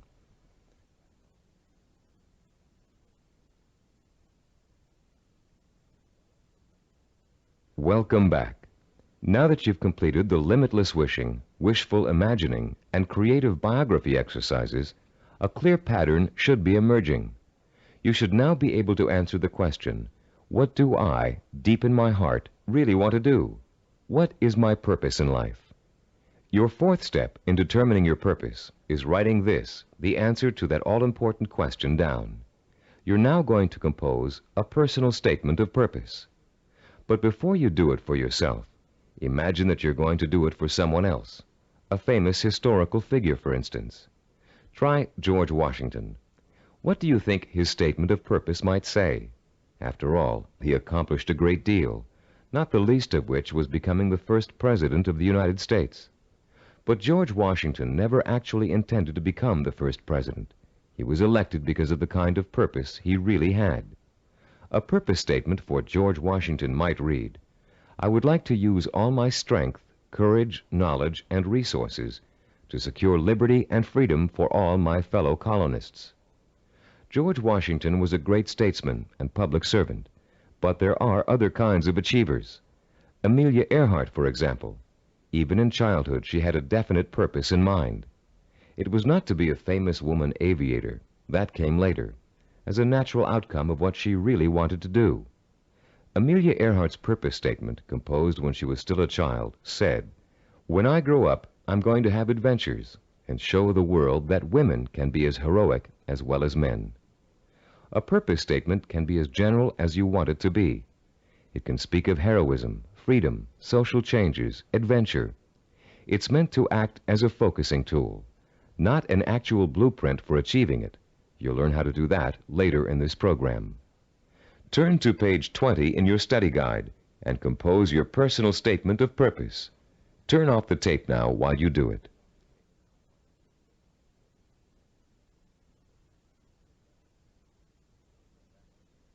Welcome back again. You've come a long way in this session. You've learned to use limitless wishing, wishful imagining, creative biography, and a statement of purpose to narrow down your options and make a final choice about where you're going to focus your efforts. You've just used this four-part process to make a major decision about what you really want to accomplish and achieve in your life. But you can use it again and again, anytime you feel it's necessary, to aid you in making any kind of decision, from the smallest to the most important. This process works equally well for macro and micro decision-making. Whether you know it or not, you're now well on your way to becoming a self-disciplined achiever. You've learned to use one of your richest natural resources, your intuition and imagination. You've discovered what it is you really want to achieve and have written it down as a statement of purpose. You've laid the solid foundation upon which the power of self-discipline is built. We'd like to congratulate you on what you've already accomplished. In our next session, you're going to learn how role models can inspire and teach you to achieve your lifelong ambition. In Homer's The Odyssey, one of the oldest surviving epic poems in the world, there is a character named Mentor. A wise and practical man, Mentor kept everything running smoothly at home, while Odysseus, the hero of the tale, went off for 10 years to have adventures. Mentor played his role so well and gave such wise and true advice that his name has become part of the English language as a representation of what he stood for. The American Heritage Dictionary defines a mentor as a wise and trusted counselor or teacher. This session is about mentors. Few achievers can ever reach their goals without them. Mentors provide you with the kind of inspiration, motivation, and example that can make the difference between achievement and failure. Mentors help you to develop the belief that anything is possible. And mentors allow you to learn through modeling, that is, emulating the person you'd like to be. In ancient civilizations, mentors were revered. In the 18th century BC, there lived a wise Babylonian king named Hammurabi. One of his greatest achievements was developing and drafting mankind's first set of civilized laws, known today as the Code of Hammurabi. This king was so wise that one of his laws required all men of learning and craftsmanship to pass on their knowledge and skills to the young through examples their students could follow. Hammurabi realized that without modeling, no civilization would last very long. There have been many changes in the past 3,800 years, but one thing has remained the same. Without modeling, learning and achievement are not possible. It is a rare person who can forge a new path in society without consciously or unconsciously imitating someone that came before him. It is a rare artist who develops a new style without first having worked in the style of a master he or she has always admired. But actual skills aren't the only thing you learn through modeling. Values, attitudes, and behaviors are also passed on from mentors to students. And whether you realize it or not, you've been a student of behavior all your life. As an infant, your eager mind quickly grasped everything that was going on around you. You watched and later imitated what your parents, siblings, friends, and teachers were doing. If you had good models, models of integrity and achievement, most likely you grew up to be an achiever yourself. But if your models reflected apathy or failure, you probably grew up to imitate many of the self-defeating and negative behaviors you witnessed in your early years. Most of us had models who could best be called middle of the road. Your parents may have had specific skills and abilities they were proud of, but fell short of being a good example to you in other ways. An older brother or sister may have possessed exceptional talent in an area where you couldn't possibly compete. As a result, you've probably been instilled with a mixture of negative and positive attitudes about yourself and your abilities to succeed. It's time for you to develop the kind of positive outlook that is critical to developing self-discipline. It's time for you to throw off the cloak of self-doubt and realize that when you acquire self-discipline, you have what it takes to achieve your goal. It's time for you to use that self-discipline to develop the knowledge and skills you need to achieve. And in order to do all those things, it's time for you to find mentors who have already accomplished what you want to achieve. You're no longer a helpless infant who can't pick and choose good models to learn from. As an adult, you have the intelligence and power to go out and find the kind of mentors who will inspire and teach you with examples of their own persistence and positive attitudes and behaviors. By the time we finish this session, you'll know how to find your own personal mentors and use them to their fullest ability. And you'll be able to overcome the negative attitudes and lack of self-discipline that have been holding you back up until now. You'll learn how to identify your own personal role models using historical figures and the people surrounding you today. You'll find out how to actually learn new attitudes and behaviors from them. You'll learn how to use them to create a blueprint for your own actions, starting right now. And more importantly, you'll learn how to draw inspiration from them, the kind of inspiration that empowers your purpose, what you want to achieve, with a sense of possibility. If others have achieved it, then it's possible for me too. How do you go about finding mentors? At first glance, it may seem that there's nobody even remotely accessible to you who has the same kind of hopes and dreams as you do. But high achievers always find a way, and so can you. In our research, we discovered that achievers draw their inspiration from role models in two ways: indirectly, from reading and watching films, and directly, through day-to-day observation and contact. Let's first discuss how self-disciplined achievers indirectly find their mentors. Indirectly, they learn through media portrayals, mostly through the reading of biography and autobiography, reading profiles of achievers in magazines and other periodicals, and watching inspirational films and television programs. You may not be able to meet and talk to George Washington, Charles Lindbergh, Margaret Mead, or Agatha Christie, but each one of them has left behind a legacy of accomplishments that have been covered extensively in print and film. Stop now and think of all the people you've read about, heard about, or seen portrayed in films. Whom did you admire most? Whose story elicited a throb of recognition from you, a feeling that if you could be in anyone's shoes, that was the person you'd like to be? It could even be a fictional character, a great detective or explorer created by an imaginative writer. But there had to be, and still has to be, someone you've always greatly admired and wished you could be like. After he made the film Rocky, Sylvester Stallone talked in an interview about the power of mentors and how his movie worked to inspire millions of people around the world. I think there's a definite formula in reaching audiences, he said. Provide them with heroes and heroines who have to pull themselves up from the depths of despair. And as they struggle and claw and finally attain their goal, the audience says, "That's the kind of person I want to be."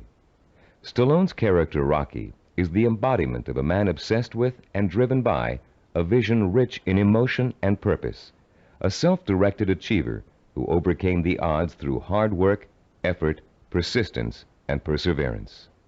Browse through the New York Times nonfiction bestsellers list this Sunday in your local paper. You'll find that half the books listed are biographies or autobiographies, testaments to people of enormous self-discipline and high achievement. Examples of the power of self-discipline are all around you. You only have to visit your library, your local newsstand, the closest movie theaters, or your local video store for inspiration. Your first step in finding a self-disciplined mentor is to search out books, magazine articles, and movies in which the main characters, fictional or real, have achieved something similar to what you want to achieve. And after studying these people, you can begin to answer the questions. What is it I must do to achieve my goal? What skills do I need to learn? How must I behave? What actions do I need to take? Your mentors will provide you with the answers. The self-disciplined have 3 direct methods of finding role models to learn from and emulate. The first is through personal acquaintances. They may have a friend whose business or personal successes have inspired them to take similar routes to the top. Or perhaps there's a family member who has achieved widespread recognition for outstanding contributions to the community. Because these mentors are close at hand, they can be watched from a front row seat. You can observe their attitudes, behaviors, and thinking patterns. You can notice how they solve problems. You can pay attention to how they behave when confronted with setbacks or victories. You can watch these mentors grapple with the issues of everyday life and the larger issue of achievement in a chosen area. But sometimes there just aren't any people who are that close to you who fit the bill of the self-disciplined achiever. You must find other methods of seeking out real-life mentors. The second way self-disciplined people directly find mentors is through what is commonly known as networking. Networking consists of building relationships with the people who can introduce and expose you to positive role models. Networking is not to be confused with social climbing. The primary motivation of the networker is to learn as much as he can from as many successful people as he possibly can.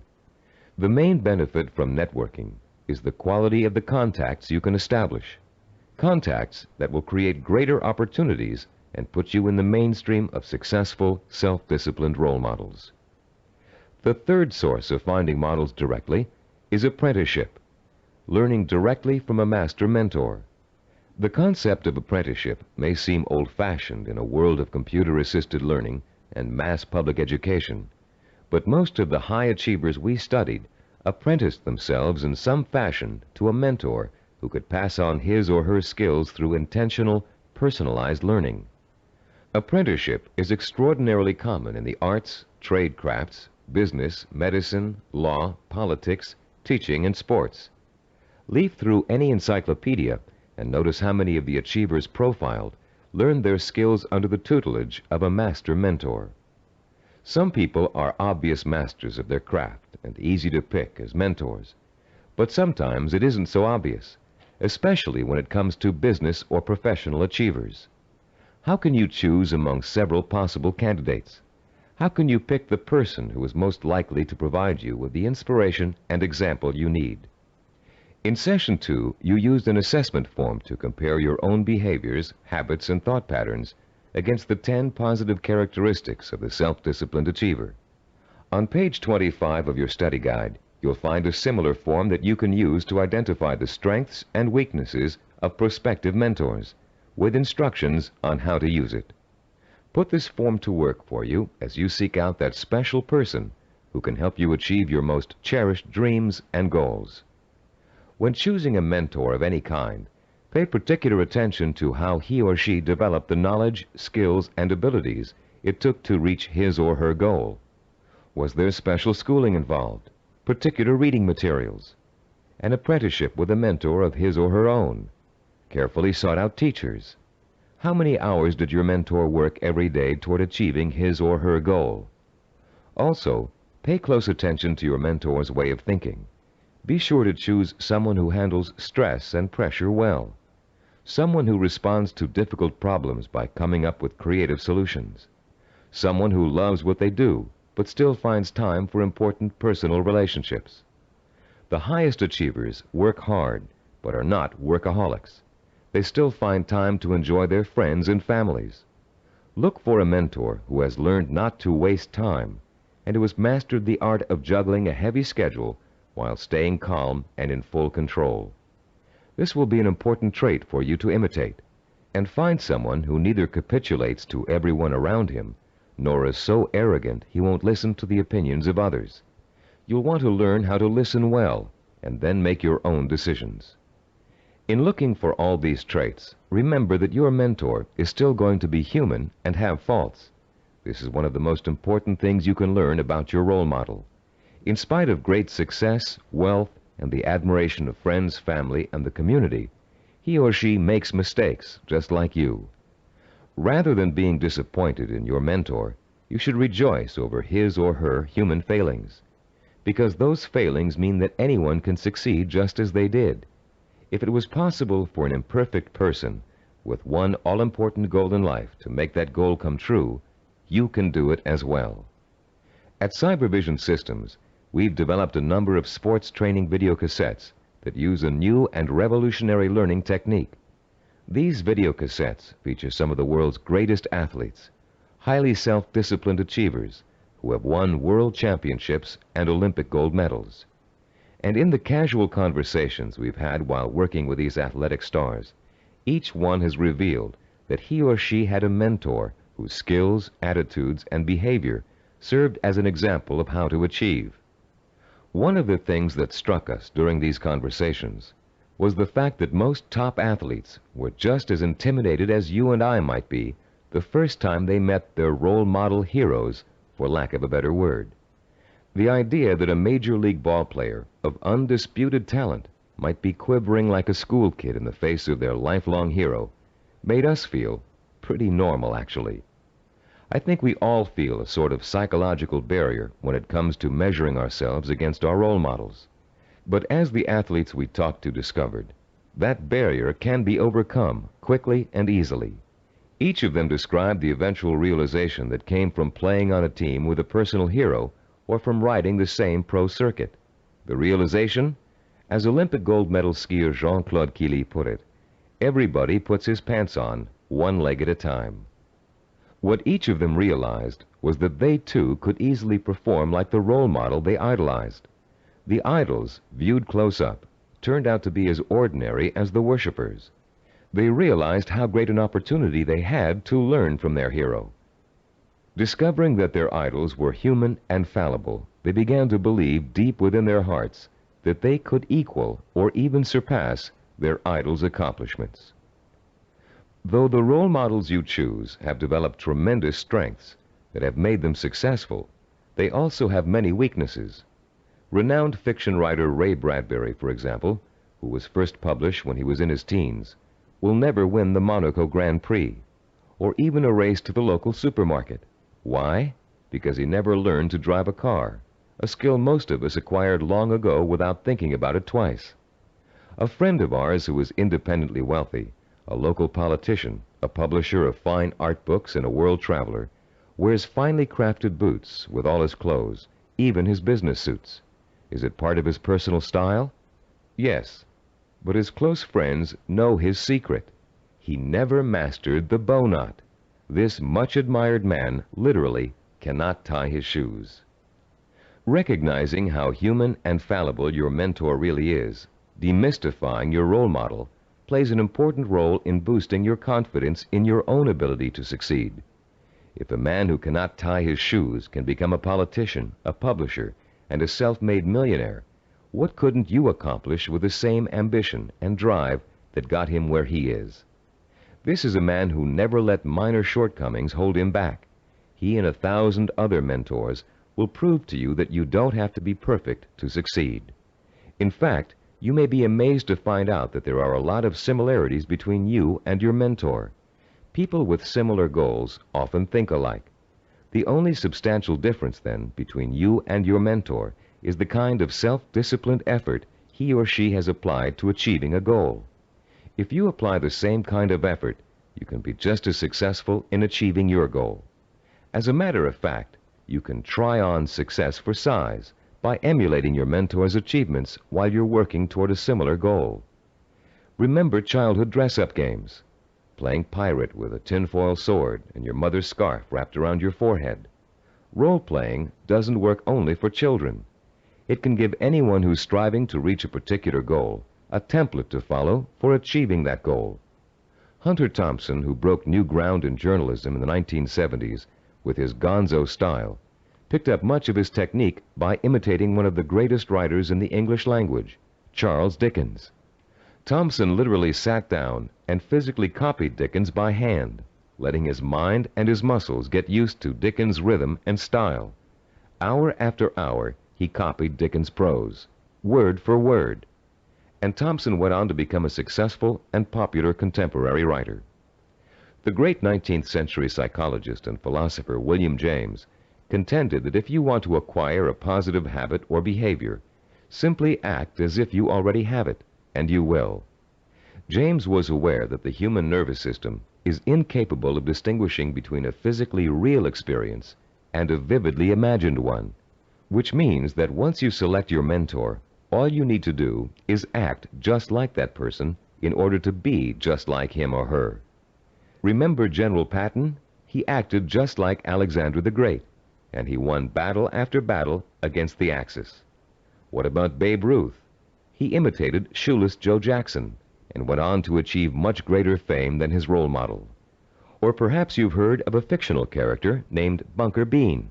Bunker Bean was a timid, weak boy, raised by his parents to think he would always be a failure, and he was. He failed in school, he failed with his friends, he failed in everything he attempted, until one day Bunker Bean ran into a fortune teller who told him he was the reincarnation of Napoleon and was destined to achieve great things. Bunker Bean was shocked out of his usual apathy by this revelation. Going to the library, he took out every book he could find on the legendary Napoleon Bonaparte. He bought posters of Napoleon and hung them up all over his room. And as he studied about the emperor, whom he really believed was his former self, he began to imitate Napoleon's habits, attitudes, and behaviors. Years later, Bunker Bean was a rich and powerful man. He had everything anyone could have asked for. Running into the fortune teller one day, he thanked her for changing his life by telling him about his former self. And to his astonishment, she laughed and told him she had lied to him years before, just to get his money. He wasn't the reincarnation of Napoleon after all. Bunker Bean was crushed. But since he had spent the many years acting like his role model, he found he couldn't shake the habits of success he had acquired. It was then that Bunker Bean realized that everyone is born with the potential to be a great achiever, if they can only believe they are. You don't need a fortune teller to set you on the road to greatness. You do need to find a mentor, study that mentor, realize his or her strengths and weaknesses, and start imitating the behavior that made your mentor the success he or she is today. If you were an actor preparing for a starring role, you'd spend months studying the script, learning your lines and rehearsing your part over and over again until you knew it inside out. Only then would you have the knowledge, skills, and confidence to make a glorious debut. If, as Shakespeare said, all the world's a stage, then finding a mentor is your way of choosing your own starring role. For a while, as you closely observe your mentor and learn the script, you'll be just an understudy. But then, one day, the stage will be yours. Acting as if has remarkable suggestive power. In a book called The Wind Walker, which was made into a powerful film, an aged blind Indian spends his days teaching the ways of warriors. Sitting late at night, reflecting on the day's lesson and the children's reactions to it, he recites a poem to the heavens, part of which goes, "And did you not see the glow of their faces when he called them men, when he called them warriors? And is it not so that we become most quickly the persons we think we are?" And later, this passage appears. He was making the children feel important, that one day they could be important. That was the way of a teacher, of a true man.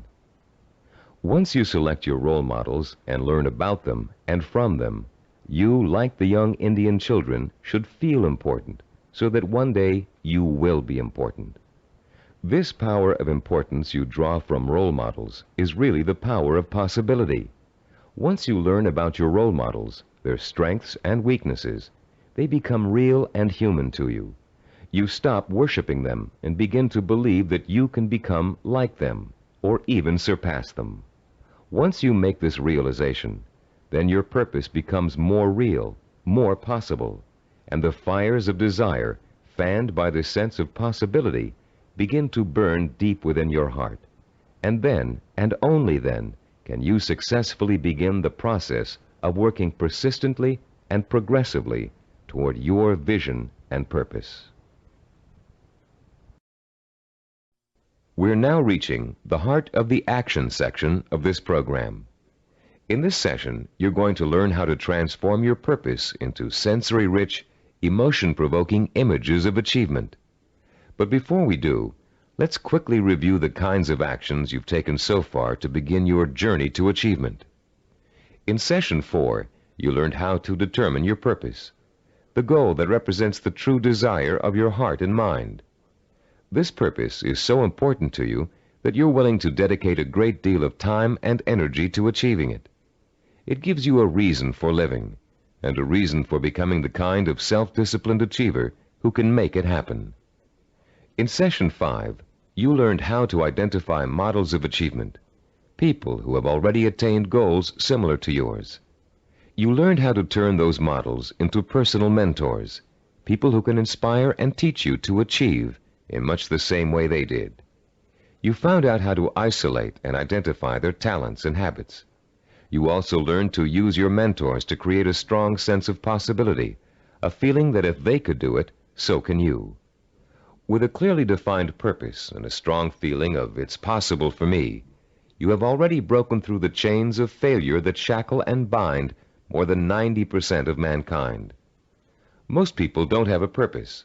They don't think that they're capable of achieving anything worthwhile.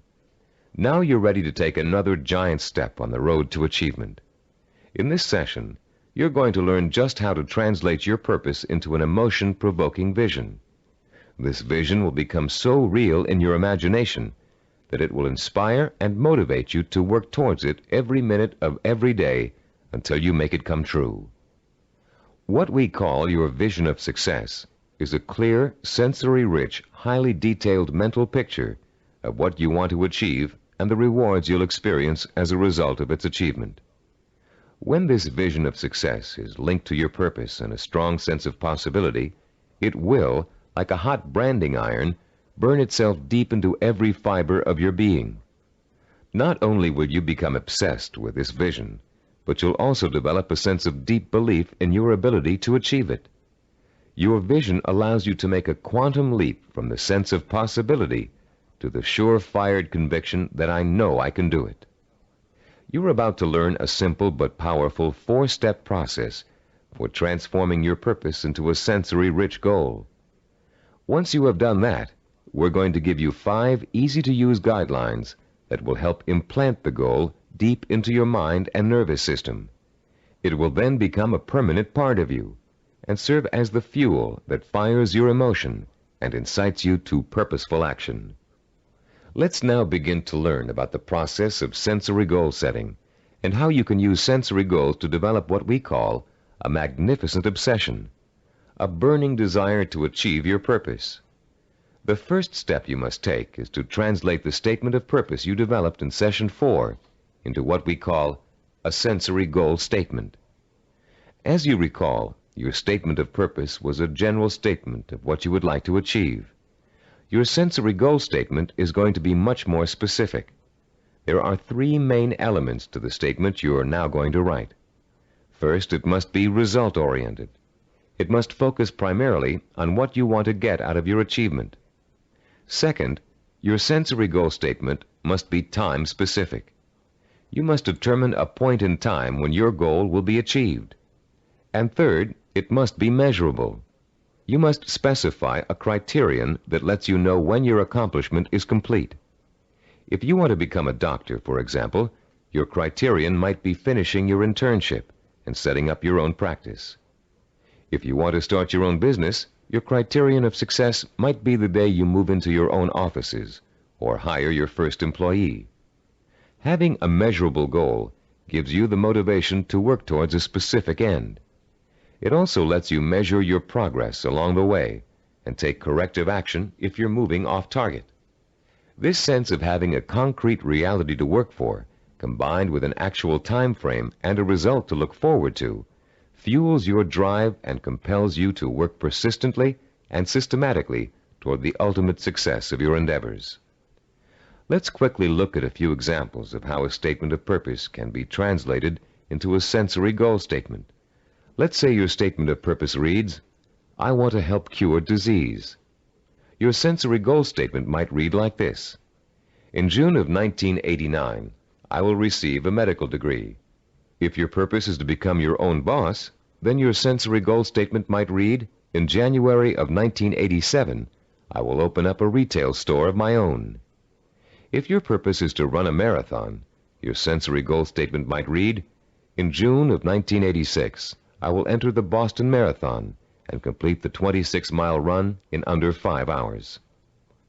Now turn to page 29 of your study guide and look at Form 6.1. There's a space there for you to write your goal statement down. Take a moment now to compose and write your sensory goal statement in the space provided. I'll pause for a minute while you do this.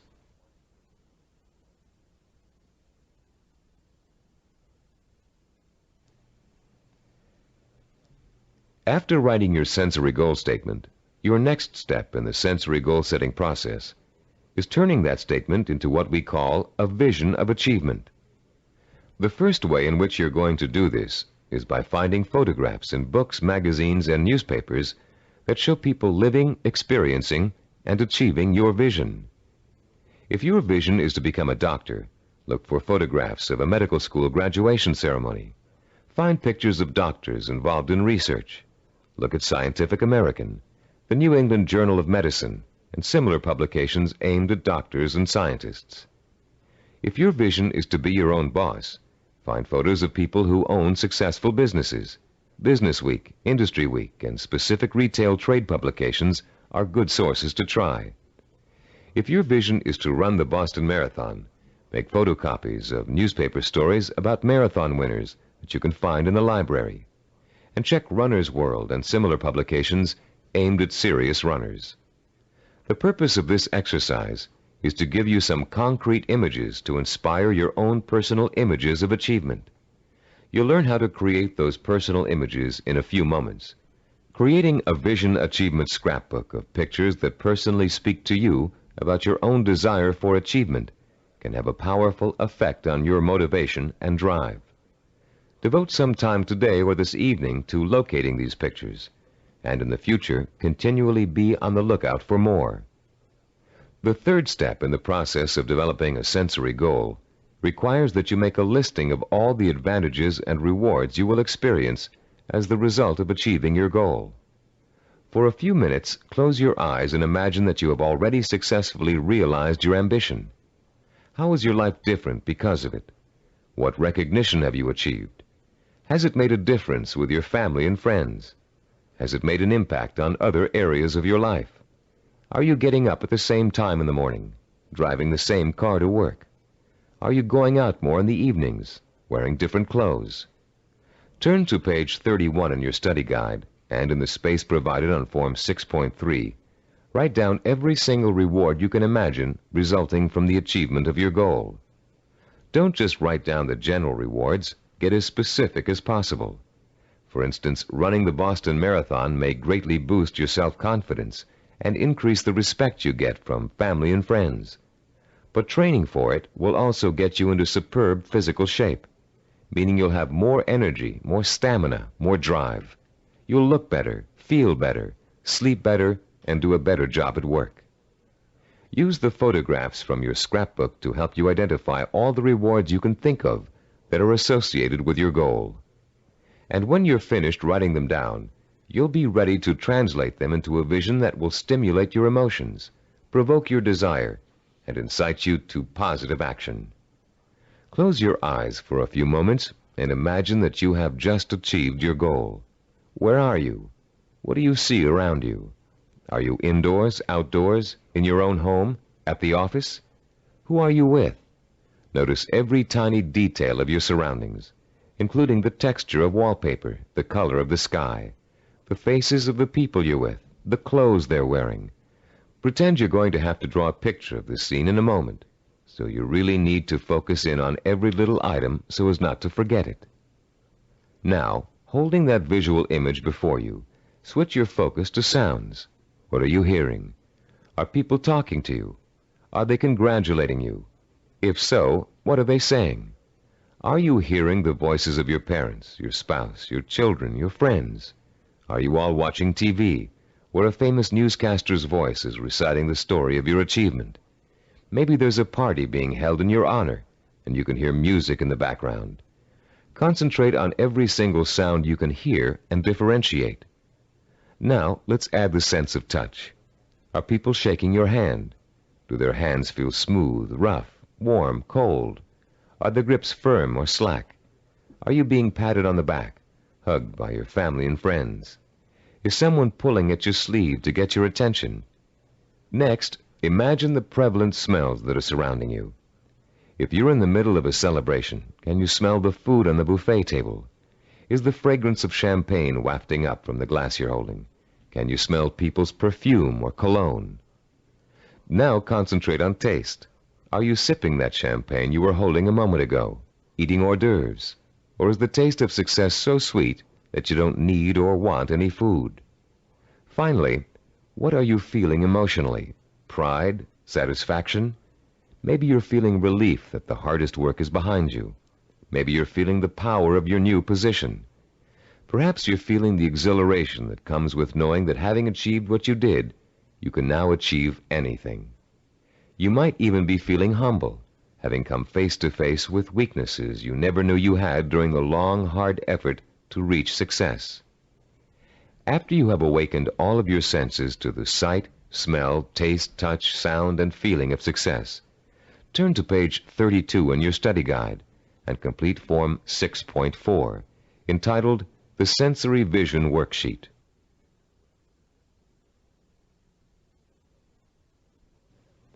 The four-step process we have just outlined takes you on another emotional journey that gets progressively richer, clearer, and more potent. You start with a specific statement of what you want to achieve and when you want to achieve it.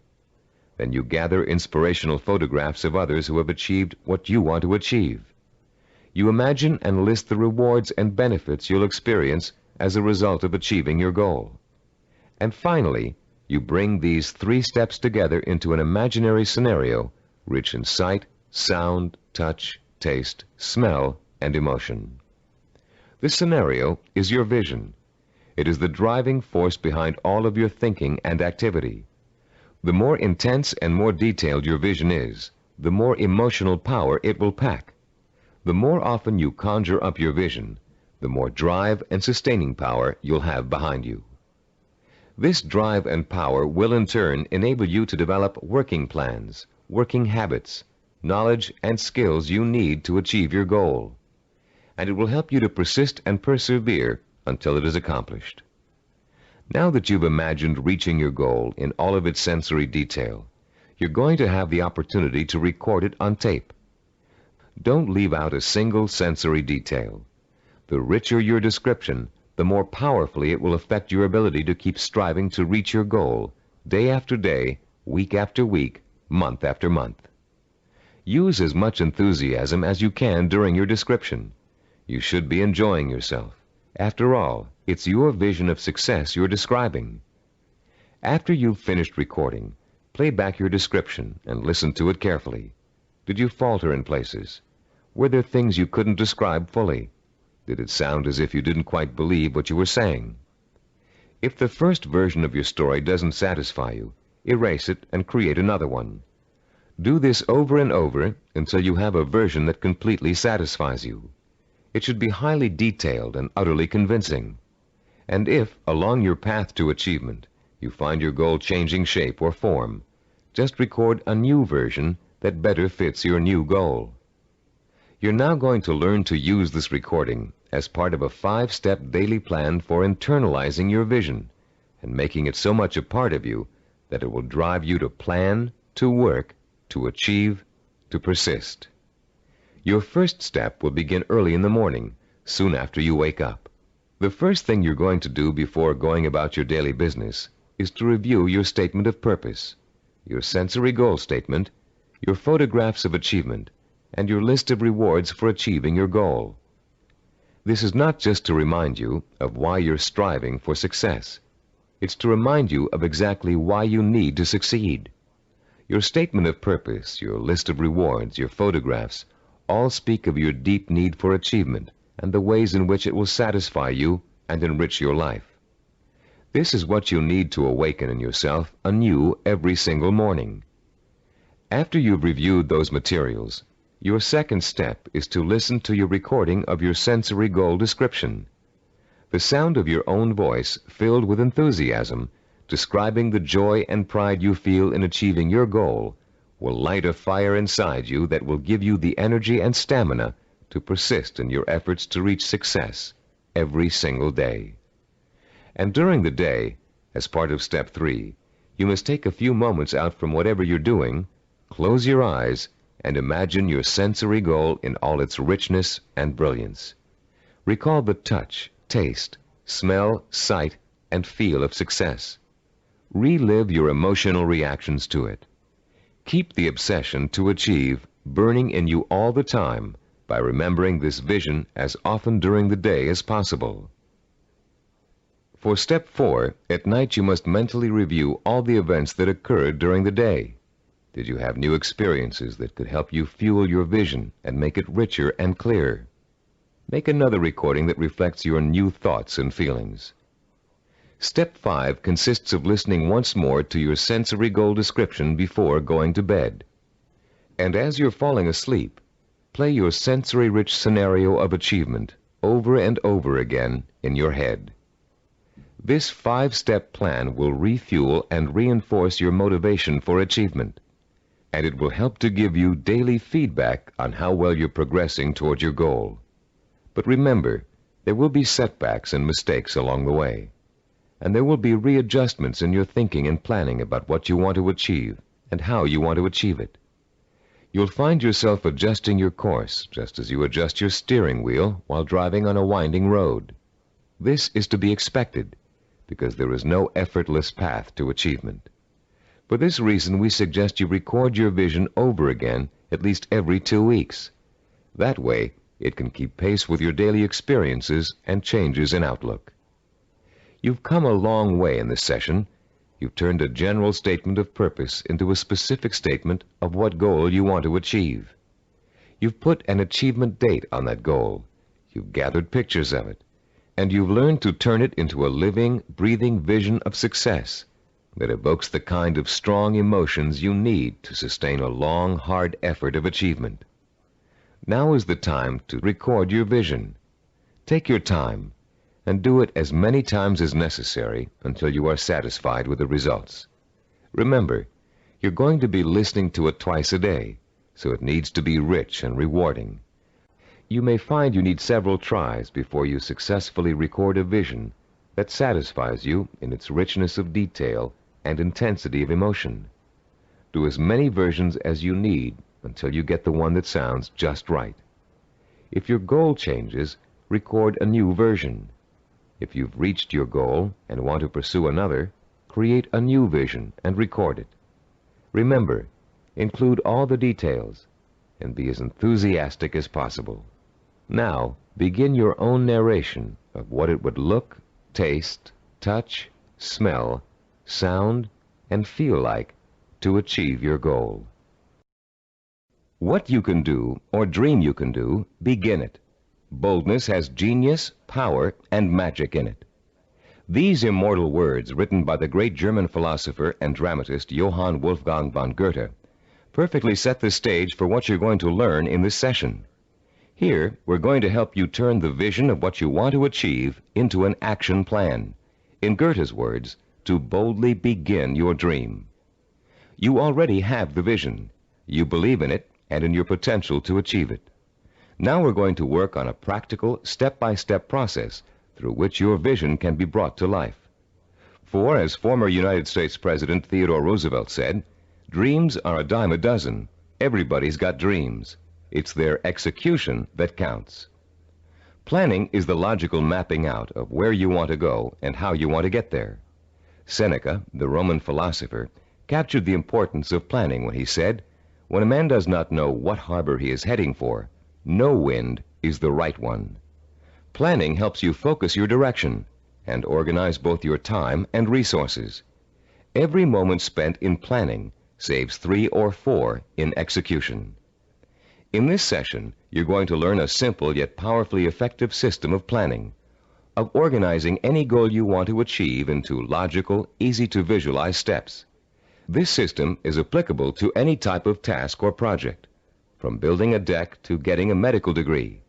It will help you to make short or long-range plans, organize your resources, create schedules to meet necessary deadlines, and improve your decision-making skills. It will also improve the quality of your work. While following this plan, you'll experience an increase in self-confidence and pride as you realize that you are on your way to becoming a self-disciplined achiever. Every small task in your plan that you accomplish will be living proof that you are one step closer to your goal. And as you take each step, your faith in your ability to accomplish your goal will be reinforced and expanded. In approaching the creation of a plan, it is important to keep the following basic facts in mind. First, planning is a way to look at both the whole picture and parts that make up the whole. It is a way to organize those parts in a logical and sequential way. One step should lead to another. More than that, each step you take should make the next step possible, like adding links to a chain to make a fence. We've introduced you to the concept of macro and micro achievements. The whole picture is your macro achievement. The steps you must take to achieve your macro achievement are micro achievements. If you want to build a house, a macro achievement, you must start by leveling the site and digging a foundation. Only after those steps have been accomplished can you go on to pouring the foundation, putting up the framing, putting in electricity and plumbing, finishing the walls, installing the roof, and so on. The second fact to keep in mind is that ideas take time to implement. I won't dwell at length on the subject of time now, since we're going to devote all of Session 8 to time. But I'd like to tell you a short story about a Micronesian island leader named Pialug that illustrates the kind of time and patience it takes to achieve excellence. 50-year-old Pialug is the most respected and powerful man in his community because he's a navigator. His grandfather had told him, "If you learn navigation, you will have a name. You will eat the navigator's food. At sea, you will have more power than a chief." Pialug began learning navigation at the age of 5. Using shells and pieces of coral on sand, his grandfather created models of the constellations to teach him how to chart distance and direction. Pialug learned that at the right time of year, he could simply point the bow of his canoe at the rising star to steer his course. But since the stars rise 4 minutes earlier each evening, the rising star changes position every day. So Pialug also had to learn the positions of the multitude of lesser stars. It took him 45 years to learn every movement of every major and minor star and constellation in the nighttime sky. But having taken the time to learn, Pielug now enjoys the respect, admiration, and status in his community that comes with being a navigator. Like Pielug, you must recognize that it will take time to achieve your goal, weeks, months, or years. Like Pielug, you must develop patience in learning the steps that lead to your goal. With time and patience on your side, you'll be assured of realizing your ambition. And like Pielug, you'll achieve the respect that comes with final accomplishment. A third fact to remember in creating a plan of action is that ideas take concentrated work to come to fruition. Too many people like to think that managing a project means that others do the detail work. They can simply spin out ideas like sparks from a child's pinwheel toy, leaving others to tend the fire.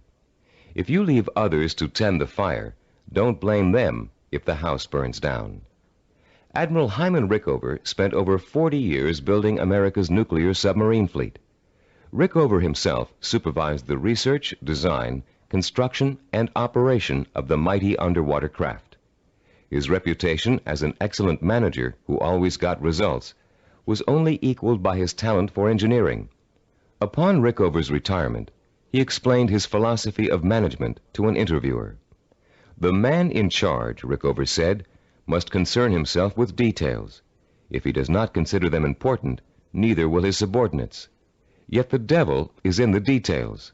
It is hard and monotonous to pay attention to seemingly minor matters. In my work, I probably spend 99% of my time on what others may call petty details. Most managers would rather focus on lofty policy matters, but when details are ignored, the project fails. No infusion of policy or lofty ideals can correct the situation." 3 basic elements to keep in mind, then, when creating an action plan. They include looking at the whole picture, taking time to complete each step before you go on to the next, and paying attention to details. A fourth point to remember is planning, and the implementation of a plan is a trial and error process. You will make mistakes. Most of them will be unavoidable and will serve as springboards of learning and refinement. When you make a mistake, learn from it. Take corrective action to avoid making it again, and get right back on course.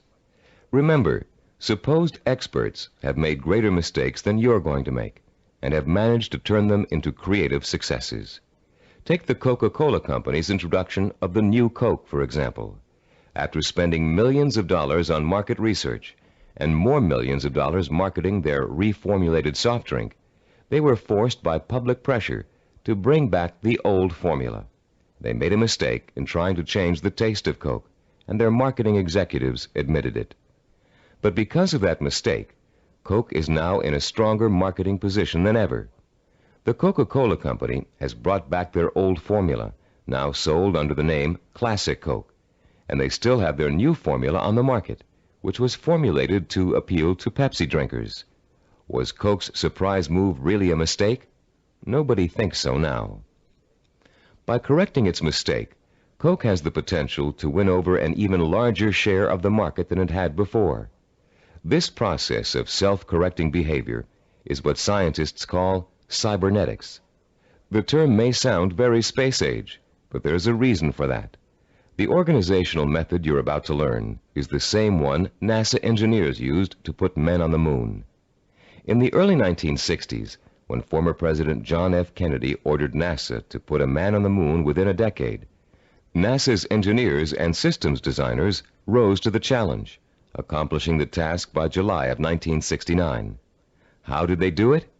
They took their macro objective, putting a man on the moon, and broke it down into a series of micro objectives that would lead to the final great accomplishment. When the project started, NASA scientists and organizers immediately began preparing flowcharts, identifying each step they would have to take in order to put a man on the moon. First, they had to build a new type of rocket. Then, that rocket had to successfully orbit the Earth for longer and longer periods of time. They had to design spacesuits that would be able to protect the astronauts from the moon's atmosphere. Each step got them closer and closer to achieving their objective, until that historic day when they got the job done. You can duplicate the same process of planning simply and easily. You can apply it to any job you might be called upon to handle. We call the system of planning you're going to learn in this session visual network planning. Visual because it helps you to look at, identify, and visualize each of the steps necessary to complete an objective. Network because each of the steps are connected together to show how they lead to your goal. The instructions and examples that follow will show you how you can quickly and easily put the visual network planning system into immediate operation. There will be 7 steps involved. First, you'll write your objective. Second, you'll break it down into major steps we call activities. Third, you'll organize the activities in logical order. Fourth, you'll design a visual network. Fifth, you'll estimate how long each activity will take to complete. Sixth, you'll determine what we call critical path and float. And seventh and last, you'll assign actual calendar dates to each activity. Don't worry about remembering all of these steps now. We'll go over them one by one with examples to help you understand them. For now, as we begin our discussion of this powerful planning system, you'll need to refer to your study guide and follow along as I explain each concept. I'll pause here for a few moments while you locate the page. First, let's discuss the 4 basic elements of visual network planning. Look at diagram 7.1 on page 36. The first element is what we call an activity box. An activity is a step or task that must be completed in order to achieve a goal. The name of the activity is listed in a box. One activity is linked to another activity by a line with an arrow. This linking of activities is the second element of a visual network plan. The third element is the activity's reference number. Each activity is assigned a number for the purpose of identification. The number is circled and located in the upper left-hand corner of the activity box. Any number can be assigned to an activity box, and the numbers you do assign don't necessarily have to follow in numerical order. Activity number 23 can follow activity number 15. The fourth basic element of a visual network plan is what we call duration. Each activity takes a certain amount of time to complete. That amount of time is called its duration. Duration is listed at the bottom right-hand corner of the activity box. It can be represented in minutes, hours, days, weeks, months, or years. Now let's use these elements to build a simple network, a group of linked activities that lead to a goal. Refer to diagram 7.2 on page 36. This diagram assumes that you have some hard winter wheat and a wheat grinder, and you want to make some fresh, hot, whole wheat cereal. How would you develop a simple visual network plan to illustrate all of the steps you must take to end up with a bowl of piping hot cereal?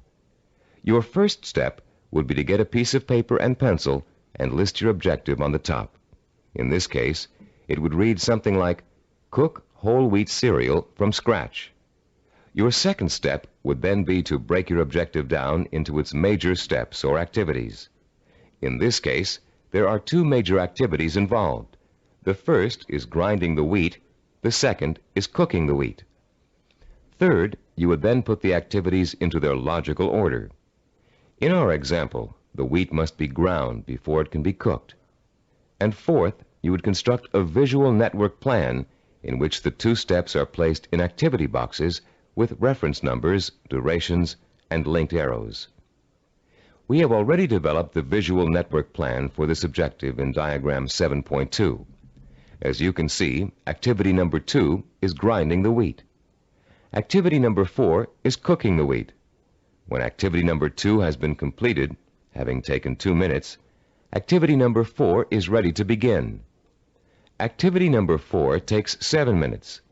Reaching your goal of making a bowl of fresh, hot, whole wheat cereal takes a total of 9 minutes. This simple visual network plan shows you how many activities you need to complete before your goal can be accomplished. In this case, 2. And how long each activity will take. In this case, 2 minutes and 7 minutes. The example is very elementary. If you look at diagram 7.3 on page 37, you'll see a slightly more complex visual network plan. In this case, our goal has two activities that are dependent upon the completion of one activity. Here our goal is to get both a car and a motorcycle out of a garage. Neither can be accomplished without opening up the garage door. Notice also that Activity 5, labeled Getting the Car Out of the Garage, is independent of Activity 7, labeled Getting the Motorcycle Out of the Garage. Both activities 5 and 7 can be accomplished at the same time, providing you have someone to drive each vehicle and providing the door is opened first. In this example, note that 5 of the 7 steps of visual network planning have been completed. 1, the objective has been written. 2, the major steps of the project have been identified. 3, the steps have been put into a logical order. 4, they have been organized into a visual network. 5, each activity has been assigned a time estimate for completion. Now let's examine Step 6, the concepts of critical path and float. To help you follow along in our explanation, turn to page 38 of your study guide and look at diagram 7.4, titled Critical Path and Float. As you can see, we have expanded our visual network plan for cooking cereal to one for cooking and eating cereal. The new objective is to prepare and eat freshly ground whole wheat cereal in 15 minutes. Look at the visual network plan. You now have 3 separate paths that come out of Activity 3, grinding wheat. Going from the top down, the first path is made up of Activities 3, 5, and 11. The middle path is composed of Activities 3, 9, and 11. The bottom path includes Activities 3, 7, and 11. Look at the 3 paths individually and total up the amount of time each will take. The middle path will take a total of 14 minutes to complete. The top path takes only 8 minutes. The bottom path takes 9 minutes. Look at your objective again. Your goal is to cook and eat the cereal within 15 minutes. If you are to complete your objective on time, the activities on the longest path must all be completed on schedule. The longest path on a visual network plan is known as the critical path. The activities on the critical path are called critical activities and are vital to the success of the project. The non-critical activities, those not on the critical path, can be delayed without affecting the result. These activities have what is called float. Float is the amount of time an activity can be delayed without affecting the completion of the project. In diagram 7.1, grinding the wheat, cooking the wheat, and eating the cereal take the longest amount of time and are thus on the critical path. Getting the bowls and milk can be delayed without affecting the schedule. Therefore, they both have float. Diagram 7.5 on page 39 is the visual network plan we use here at Cybervision Systems to develop our programs. Study the plan and try to determine the critical path. Which activities take the longest amount of time to complete? As you can see, activities 11, 13, and 15 are on the critical path. Activities 17 and 19, and 21 and 23, which take a total of 10 weeks to complete, have 6 weeks of float. Because of the amount of time it takes to complete the critical path, these activities can be delayed for 6 weeks without affecting the schedule. On the other hand, if any of the activities on the critical path are delayed, the whole project will be late. Identifying the critical path of your project enables you to gain control by knowing what your priorities are. You can then concentrate your efforts on getting those priority items done, letting the others float until you have time to take care of them too. The 7th step in developing a visual network plan is to assign calendar dates to each of the activity boxes. Once you're ready to commit your project to firm starting times, you must insert completion dates for all activities along the critical path. For example, if we were to begin our audio program development on January 5th, and the first activity on the critical path, developing a program idea, has a duration of 1 week, then the activity box showing the completion of this task would have a target date of January 12th. That date, and all others on the critical path, must be met in order for the project to be completed on time. A delay in finishing a critical path activity will result in the delay of the project. But critical path dates have another function besides keeping your project moving on time. These target dates also serve as guides for the float events that lead to your goal. You can position your float activities to coincide with your critical target dates in such a way as to complete them when it's best or easiest for you to work on them. These activities can be worked into your schedule because they can be delayed until it's most convenient for you to do them. Visual network planning works for macro goals and for micro goals. You can create one visual network plan for a macro goal, such as becoming a doctor, and create another visual network plan for getting through medical school. In diagram 7.6 on page 40 of your study guide, we've outlined a simple visual network plan for someone with a macro goal, becoming a neurologist.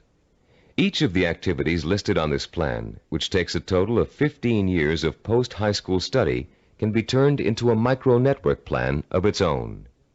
Any project that has a beginning and an end will benefit from visual network planning. Before embarking on your plan for accomplishing your macro goal, we suggest you try this organizational method out on something smaller, so you can see the results in a matter of a few hours or a few days. Apply it to a project around the house that you've been putting off for weeks, pruning your trees or repainting several rooms. This will give you a chance to get used to organizing your activities in a logical and systematic way. In using this plan, you'll learn the meaning of hard work and patience. You'll find yourself tempted to skip certain steps and leap ahead to something you feel like doing right away. But when you do go off your schedule, your project won't be completed in time, and you'll begin to see how important it is to stick to dates and schedules if you want to realize any goal. Using this plan will also reward you with a sense of self-disciplined accomplishment. As you complete each task on your path to success, you can mark it off on your chart and be proud that you've done it. You'll also be able to look at your chart at various times during your project and see how far you've come. Before we go on to complete this planning session on cassette side 10, I'd like to say a final word about the planning system you've just learned. No one can be totally certain about the outcome of a string of planned events. Mistakes, unforeseen problems, and outside events over which you have no control can and will contribute to the changing of your plans. Your visual network plan is not carved in granite. It's a living, working system that must change to accommodate the changes in your life. You may underestimate the amount of time it will take you to complete an activity. You'll know better the next time. You may find that you don't need to perform a certain activity at all, giving you some breathing room in your schedule. The objective of this plan is not to give you a rigid yardstick against which to measure your success or failure. Rather, it is to give you a logical, working system for achieving your goal. In creating your visual network plan, do your best to be as accurate as possible about dates and durations of activities. But remember that things may go wrong, and you may have to change those dates. This is not an excuse to quit. It is a good reason to keep sticking to your plan, for without it, you have little chance of achieving your goal at all. Remember, to successfully realize your purpose, you must have the courage to take risks, the courage to fail, and the courage to learn from your failures. Visual network planning is a roadmap that points out your destination and suggests a way to get there. But it doesn't tell you how to take the trip. It's up to you. On the next side of this tape, you'll take the exciting step of developing your own visual network plan, and you'll write your own story of achievement in a way that brings home the power and reward of final success. Now that you've been introduced to the guidelines of effective planning, you're ready to turn your own purpose and vision into macro and micro plans. As you do, keep in mind the following suggestions. First, the instructions on how to develop a visual network plan are guidelines only, and not a rigid set of rules. Use the principles we've discussed as a guide to meet your own specific needs. Second, take the time to work at converting your goal into a visual network plan. You'll probably need to come up with a number of rough versions before you arrive at your finalized plan. Don't get frustrated. The very act of planning will force you to think logically and use your creativity. More importantly, your vision will go from the abstract to the concrete, a step most people aren't able to take or don't know how to take. In developing your personalized visual network plan, you'll find that this system will become one of the most valuable tools you'll ever use. So study it thoroughly, familiarize yourself with the steps, get to work, and be patient. After you have developed your first visual network plan, there's an exercise I want you to complete. Take your plan and put it in front of you. Study what you've written for a few minutes. You have a stated objective, a list of activities, and a time frame. That's all it takes to tell a story. So I'm going to ask you to tell the story of the achievement of your own goal. Only you're going to tell the story in the past tense, as if your goal has already been achieved. In your story, pay attention to details. How long did it take to reach your goal? What did each step along the way feel like? Did you have to reevaluate your goal in the process of achieving it? What did you discover about yourself along the way that led to the successful achievement of your ambition? Keep your story simple. Pretend you're talking to a friend. Be enthusiastic. Be proud. Give your friend a step-by-step description of just how you did it. First I did this, then I did that, and this happened along the way, so here's how I took care of it, and so on. Now you're going to tell your story on tape to describe your success in sensory-rich detail, with all the enthusiasm you can muster, as if it finally really happened. When you're done, you'll have a record of your success that you can refer to again and again for inspiration. When you play your story back for the first time, listen very carefully to your descriptions. Did you falter in places? Was there a lack of conviction in your voice in certain areas? Did you hesitate, as though to tell yourself you really didn't believe that success was yours? Or were you self-assured and utterly convincing? If the first version of your story doesn't satisfy you, erase it and create another one. Do this over and over until you have a version that completely satisfies you with its richness of vision and inner strength. When you achieve your goal, you can use this same method of storytelling in pursuing another one. Always make sure that your story rings true and offers real inspiration to you when you hear it. Remember, don't be afraid to brag and relive the success you've already accomplished in your imagination. You've already taken an important step in mastering the science of self-discipline by learning how to turn your most important goals into step-by-step plans for achievement. Now comes the time to roll up your sleeves and learn how to put these plans into action. This is an exciting moment for you and a turning point in your quest for success. Up until now, you've learned how to prepare for achievement. Now you're going to learn how to actually tackle the hard, efficient work that is the bread and butter of achievement itself. Notice we said hard, efficient work, not just hard work. Hard work alone doesn't guarantee success. In fact, many unfortunate people spend a great deal of time working very hard and never get anywhere in spite of it. Making intelligent and efficient use of your time is of paramount importance in achieving your goal, especially when that goal may take years to achieve. In this session, you're going to learn how to manage your time and effort so efficiently that you won't waste one valuable moment in your journey to achievement. You'll learn how to find time in an already busy schedule to work on the micro tasks that make up the stepping stones to your macro purpose. You'll find out why what we call seasoning, a special way of looking at time, is so critically vital to your success. You'll learn how to actually quicken time, make hours seem like minutes, weeks seem like days, and years seem like months. And you'll learn once and for all how to develop the do-it-now habit, allowing you to permanently overcome the world's #1 cause of failure, procrastination. By the time you finish this session and complete the corresponding exercises in your study guide, you'll be equipped with a new attitude towards time and achievement, and you'll be ready to begin systematically putting your step-by-step plans into purposeful, disciplined action. Let's now begin exploring the fascinating principles of using and managing time that can make the difference between success and failure.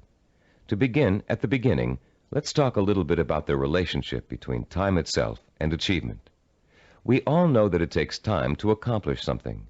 Depending on what you'd like to accomplish, it may take a little bit of time or a great deal of time. The same goal can also sometimes be achieved in less time or more time, depending on how good a job you want to do in achieving it. Think about any small task you might be confronted with around the house. Let's say one of your doors is stuck and needs planing in order for it to open and close easily. There are lots of ways you could accomplish that task, and lots of shortcuts you could take. But in order to do a really good job, you know you should measure the door and doorway opening, figure out how much wood you need to remove, take the door off the hinges, and mount it on a sawhorse, and plane it down until it reaches the right size. This approach may take longer than some others you can think of, but it's the best way to achieve your goal. And when the job is done properly, you know that door will never get stuck again. The person who takes the time to do the job right is the epitome of the self-disciplined achiever. Someone who has learned not to worry about time, but use it to its full potential to achieve a goal in the best way possible. None of your goals are going to be as simple as this one to accomplish, but the principle remains the same. To achieve with excellence, you're going to need a long period of time in which to allow your knowledge and skills to mature and grow. This is the concept of time that we call seasoning. Seasoning is a law of nature.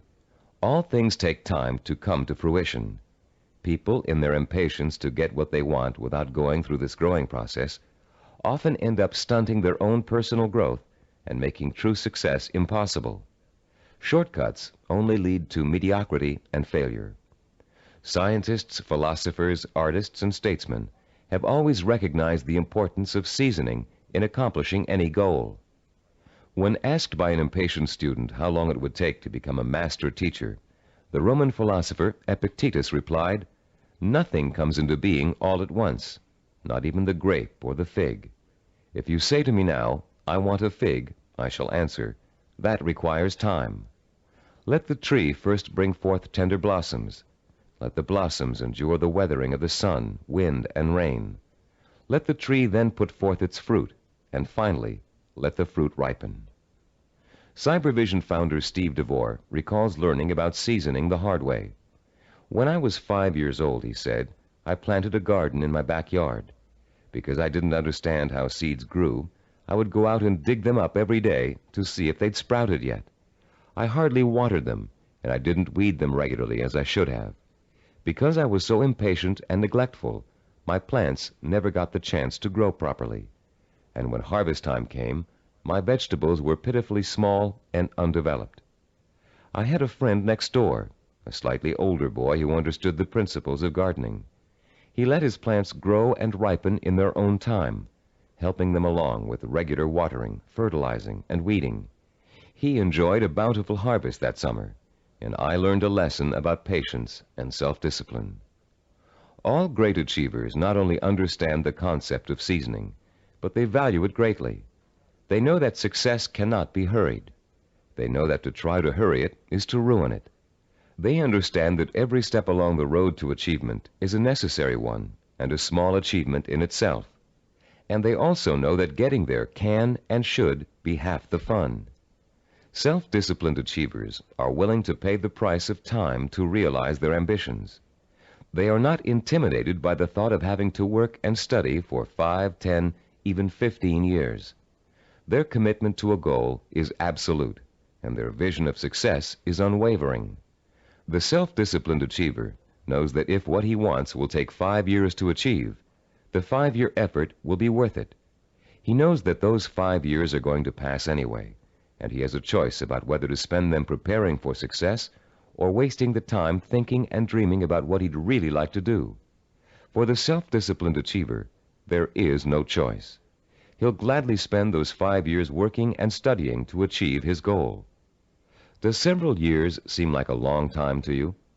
Think how fast the last 5 years of your life have gone by. What did you do during that time to make achievement possible? If you had been working steadily towards your goal all that time, you could have achieved it by now. Let's say you're 34 years old, and your dream is to become an architect. You know it will take you 6 years of schooling and apprenticeship before you can get a good job with a respected architectural firm. But that means you'll be 40 years old by the time you reach your goal, and you feel you just can't wait that long. Stop and think. You're going to be 40 years old in 6 years whether you study architecture or not. And if you choose not to study it now, in 6 years, you'll be in the exact same position, wanting to be an architect and knowing it will take you 6 years to get there. Only by then, you'll have to work until you're 46 to achieve your goal. You can get there in 6 years by starting now, or you can choose to give up hope of ever getting there at all. If you really want to achieve your goal, 6 years won't seem like such a long time. As you'll find out later in this session, to the self-disciplined achiever, the 6 years will go by very fast. Impatient people want things to happen overnight. In the words of French philosopher Blaise Pascal, they anticipate the future as too slow in coming. And in being unwilling to devote hours of time to the kind of seasoning it takes to become accomplished at anything, they waste their lives by doing nothing at all, and they wonder why they always feel so unfulfilled. How many youngsters have you known who came home from a rock concert determined to learn to play the guitar? It looked easy when the group on stage was playing, so the youngster goes out and buys a guitar and takes his first few lessons. And all of a sudden, it becomes apparent that it's not easy. It's going to take years of hard work and effort to learn to play really well. So the youngster loses interest and gives up, bored with the tedium of practicing scales for hours. Yet the professional musicians he's watched have put in years of practice to get where they are, and where the youngster would like to be. The great artist Pablo Picasso was once approached by an admiring woman in a restaurant. Having recognized him, she asked him to draw something, anything, on a napkin for her. She told him she'd pay him whatever he thought was fair, if only he would provide her with this impromptu work of art. Picasso agreed and spent 5 minutes drawing a picture on the napkin. When he was finished, the woman picked the napkin up in delight. How much did he want for the picture, she asked. Calmly, Picasso replied, $10,000. Dumbfounded, the woman began to argue with him that a picture drawn on a napkin in 5 minutes couldn't possibly be worth that much.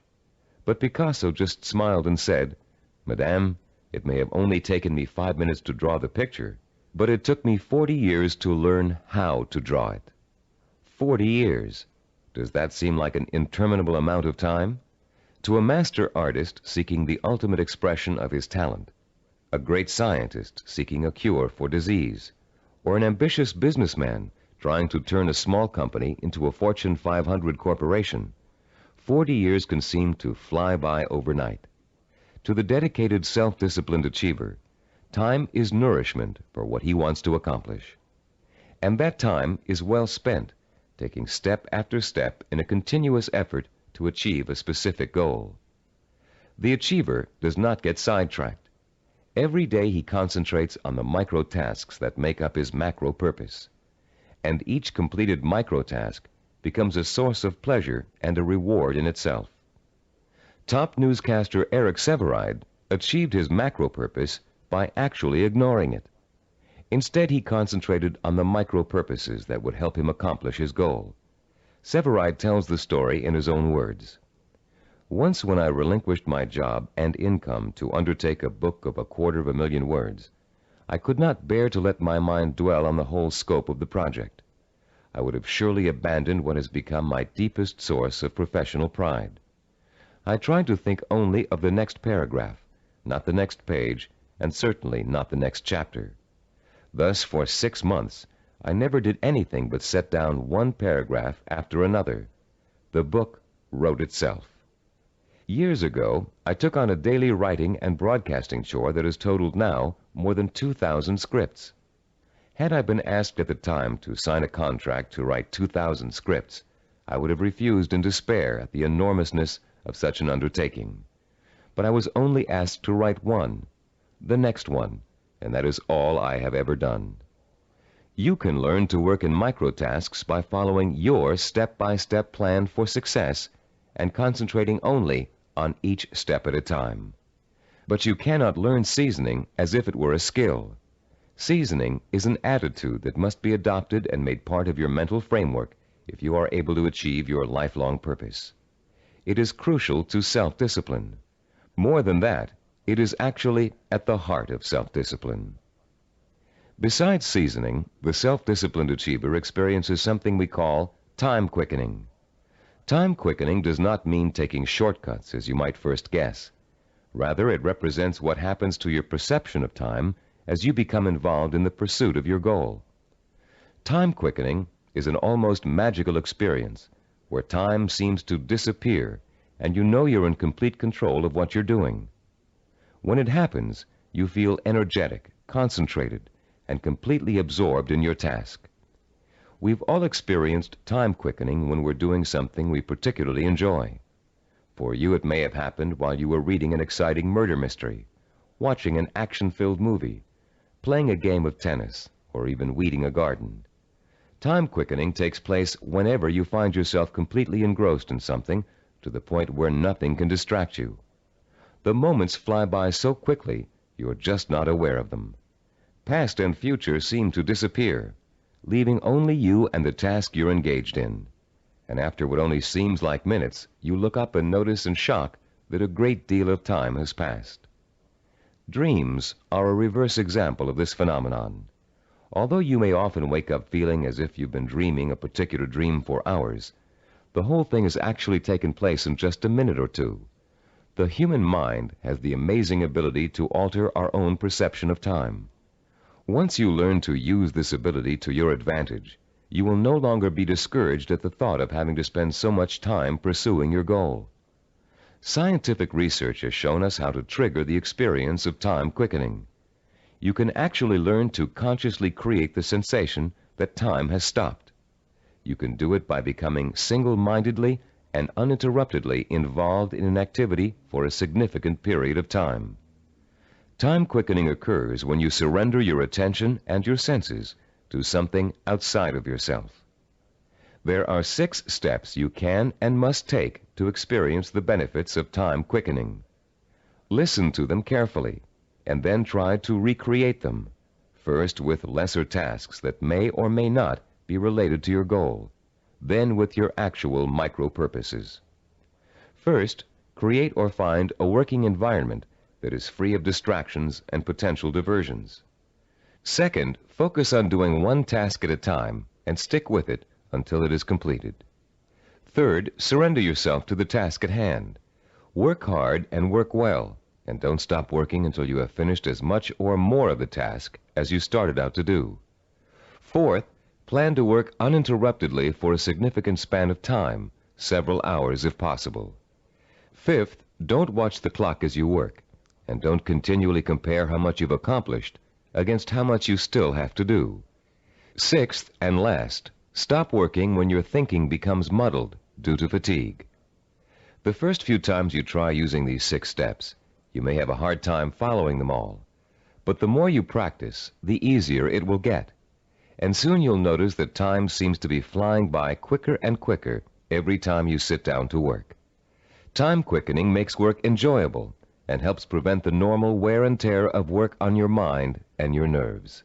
It is the antidote to burnout and the key to maintaining a healthy emotional balance during long hours of effort. Time quickening will enable you to successfully complete the string of microtasks that over an extended period of time will take you closer and closer to the completion of your macro goal. And if your goal is years away, time quickening will make it seem to all happen so quickly that the illusion of overnight success will almost seem as if it's coming true. Using time quickening to follow a step-by-step plan for reaching a goal is one way to make that goal appear closer than it really is. But time quickening won't do you any good if you find you can't even get started on your micro-tasks. For most people, the biggest enemy of success is procrastination, postponing doing the work you know you must do in order to accomplish your ambitions. Like most people, you may think procrastination is relatively harmless, a trivial problem that you don't really need to worry about. But there's nothing trivial about a habit that is the cancer of self-discipline.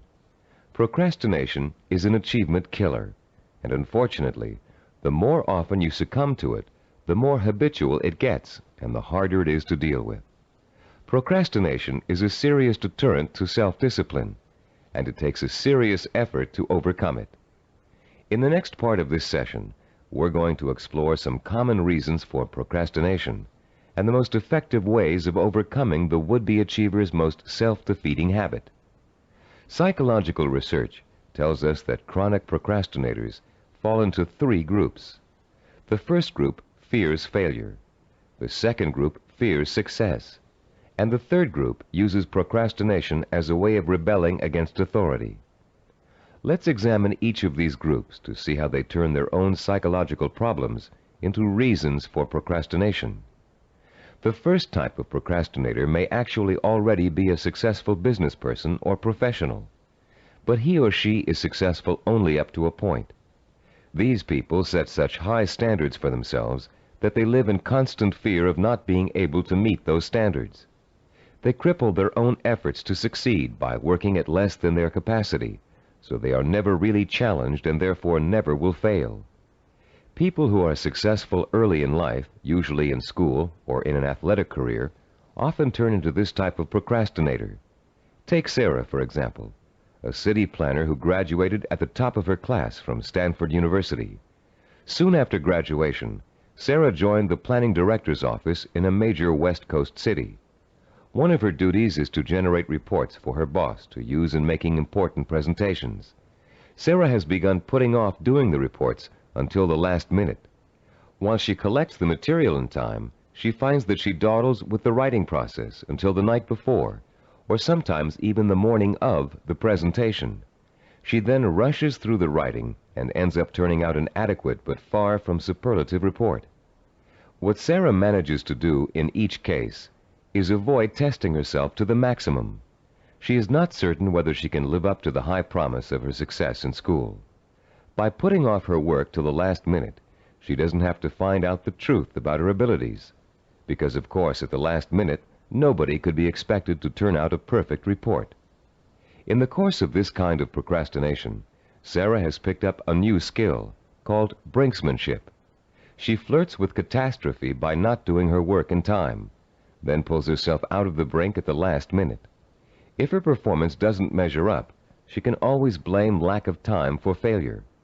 When her performance is good, she can applaud her ability to come through in the clutch. All that Sarah is proving is that she can do an adequate job at the last minute. The real test, what she'd do with the report if she took the time to work on it, has never been faced. The second group of procrastinators are afraid of the very thing most people are striving for, success. Some of these people are simply afraid to stand out from the crowd.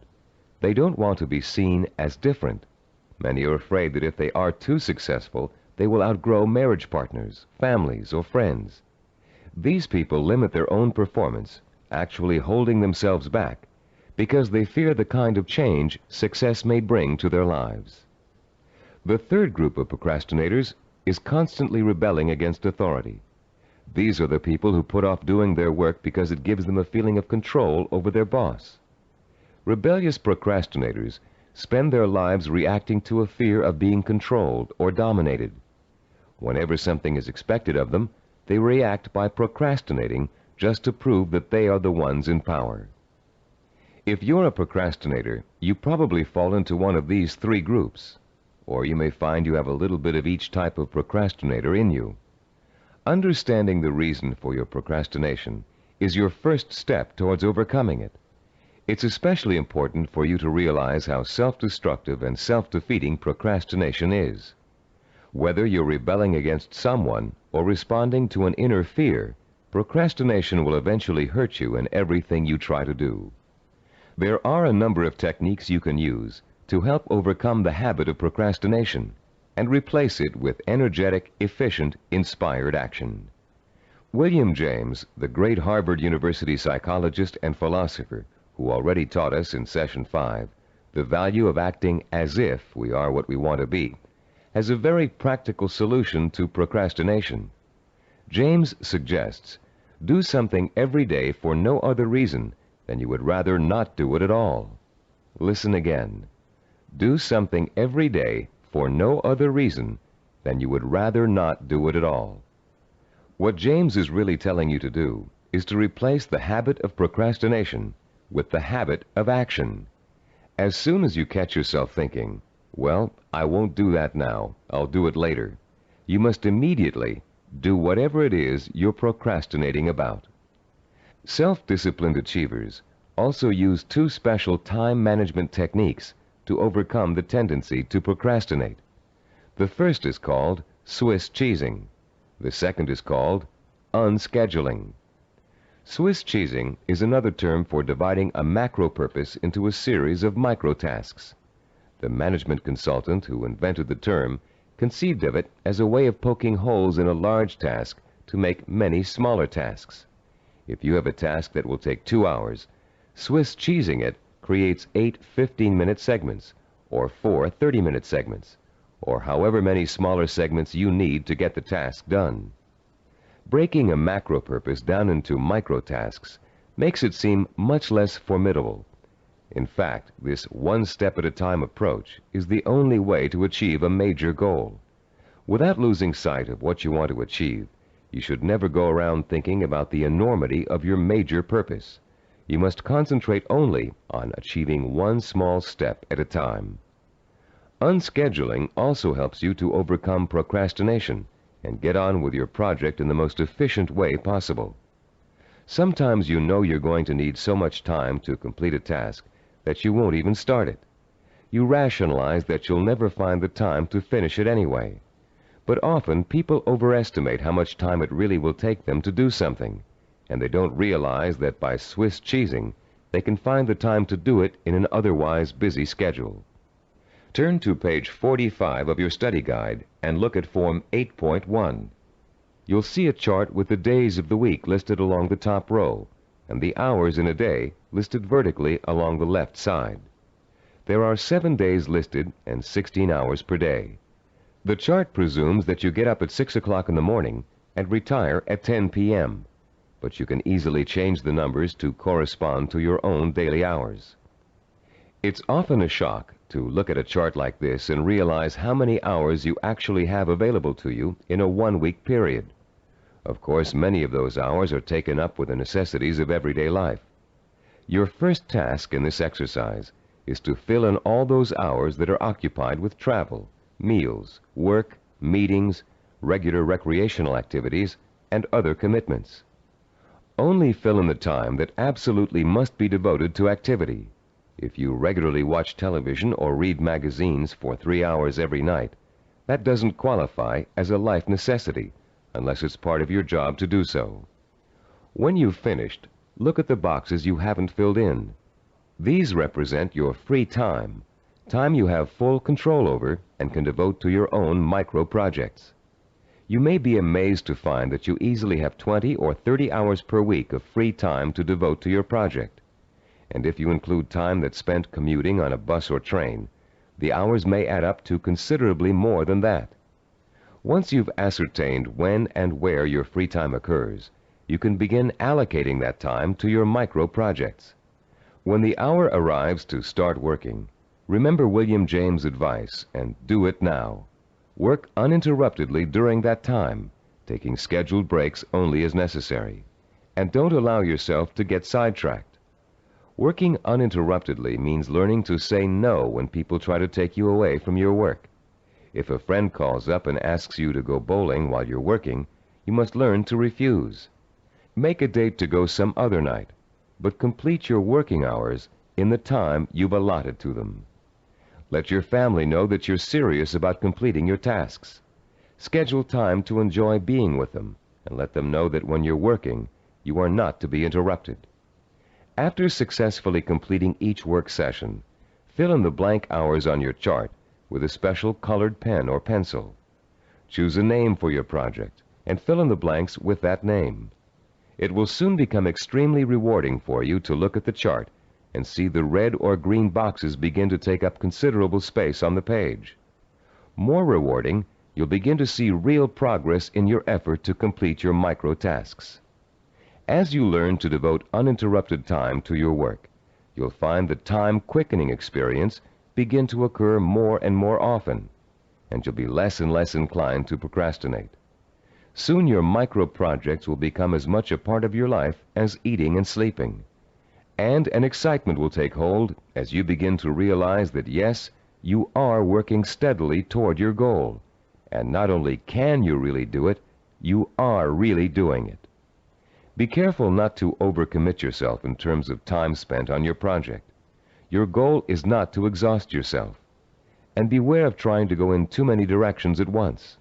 That can cause the kind of anxiety that will make you want to give up before you even get started. Concentrate on accomplishing one task at a time. That task will get done, and then you can start on the next, which will also get done, and so on. Keep in mind through all of this that your objective is not to punish yourself with work in every free hour you have during the week. Working towards a macro goal by accomplishing micro tasks should not be an unpleasant experience. By creating a healthy balance between work and recreation, you'll find yourself looking forward to those hours when you can devote yourself to pursuing the goal that will make life truly worthwhile for you. You'll reach a point where you wouldn't trade those hours for anything in the world. You've come a long way in this session. You've learned how to overcome the tendency to procrastinate, how to experience time quickening, and how to learn to value seasoning as inevitable in reaching any goal. We'd like to make one more suggestion to you before ending this session. Put up a sign at your desk, table, or other workspace. A sign in big, bold letters that you can see every time you look up. This sign should say, "Use time or lose time." Let it serve as a constant reminder that time marches on, whether you're working toward your goal or not. And every minute that you are devoting to your micro projects is bringing you just a little bit closer to achieving your life's ambition. In the next session, you'll find out how self-disciplined achievers master the skills and knowledge they need to make their vision a reality. And you'll learn to broaden your own new field of knowledge by overcoming your learning blocks and harnessing your built-in powers of intelligence and discipline. In this session, we're going to talk about how you can identify and learn the knowledge and skills you need to master in order to achieve your vision and purpose. As we've repeated throughout this Neuropsychology of Self-Discipline program, any goal worth achieving takes preparation and careful, patient work. As easy as running is, as natural as it seems, you wouldn't go out today and run a marathon without months of preparation, slowly working up to 3 miles a day, then 7, then 10, then 15, gradually working toward the 26-mile goal. You would start marathon conditioning with a careful program of nutrition, stretching exercises, reading, talking to other runners, and even a doctor's checkup. You'd determine what knowledge and skills you'd need to accomplish your goal of 26 miles, and you'd accumulate the knowledge and skills step by step until your goal was achieved. The goal of this session is to help you learn how to learn. Many of us were programmed years ago with the belief that there are certain things we just cannot learn. We were tracked in school into one path or another because of test results which told us we had no aptitude for a particular subject area, or by teachers or counselors who believed we were best suited for one discipline over another. In some cases, the stereotype was as blatant as girls take home economics, boys take shop. In other cases, the grounds for tracking could have been racial or economic, or some other person's perception of our intelligence. In a now famous psychological study, new teachers in an elementary school were told that certain students in their classes were gifted and certain others were slow. In truth, there was no measurable difference in the student performance up till that time. But by the end of the following semester, the students labeled gifted were doing work above grade level, while the slow students were performing below. The only thing which had changed was the teachers' attitudes toward the children. Much of our response to learning has been based on what we've been told about our ability to learn. In this session, you'll learn how to break through the learning barrier and clear away the mental blocks that have you falsely entrapped in the belief that you can't learn certain difficult subject matter and skills. You'll learn how to learn all over again, this time recognizing that your potential is as unlimited as your imagination. You, like other self-disciplined achievers, will know how and when to acquire the essential knowledge and skills that will enable you to achieve your goals. In our research into human achievement, we found that the world's most persistent and successful people had developed a four-step approach to learning that ensured they would successfully acquire the knowledge they need to achieve their goals. The process is a simple one. Listen carefully as we go over its basic components. First, they're able to determine what new skills and knowledge they must learn in order to achieve their goals. Second, they call into play their belief in their ability to learn. They believe they can learn any subject or skill, no matter how difficult it might be. Third, they're patient. They understand that acquiring new knowledge and skills is often a slow, step-by-step process that requires systematic trial and effort. No matter how young or how old, the learner must go through the same progression of acquiring knowledge and skills. And fourth, they develop their own effective, personalized system for learning, a simple learning formula they can apply to any subject matter to efficiently and thoroughly master goal-relevant knowledge and skills. Let's delve into each of these steps in turn to see how they can be applied to your own learning efforts. The first step of a learning program to acquire a new skill can be approached much like the planning work we dealt with in Session 7. You can design a similar flow chart with an activity box labeled Start and a box labeled Finish. The intermediate steps are, of course, other activity boxes. Activities which must take place at the same time must appear one above the other. The activities that follow each other in chronological order are listed from left to right. The activity that comes first is to the left of the activity on the right. Any research you have to do, consultations you have to make, background materials you have to accumulate, all are entered on your flowchart in the proper activity boxes. Let's assume for a moment you're just about to begin your first year of college. Your ambition is to become a neurologist. You know that to get into medical school, you have to excel in college pre-medicine. The thought of taking 4 years of math, chemistry, and biology seems pretty intimidating, and becomes even more intimidating when you realize that you have to have almost a straight A average in those subjects to be even considered for medical school admission. The intimidation would quickly go away if you could develop a 4-year visual network plan that outlines specifically what you had to learn and in what order you would have to learn it, year by year. Then, upon viewing the completed network plan, look at it and develop the deep inner belief that you have it in yourself to master each of the subject matter areas. Let's work through a visual network plan for successfully completing college pre-med. Granted, most of you listening to this program won't want to become medical doctors, but this example is applicable to any situation in which new knowledge and skills must be learned. Turn to diagram 9.1 on pages 48 and 49 of your study guide. I'll pause a few moments while you find diagram 9.1.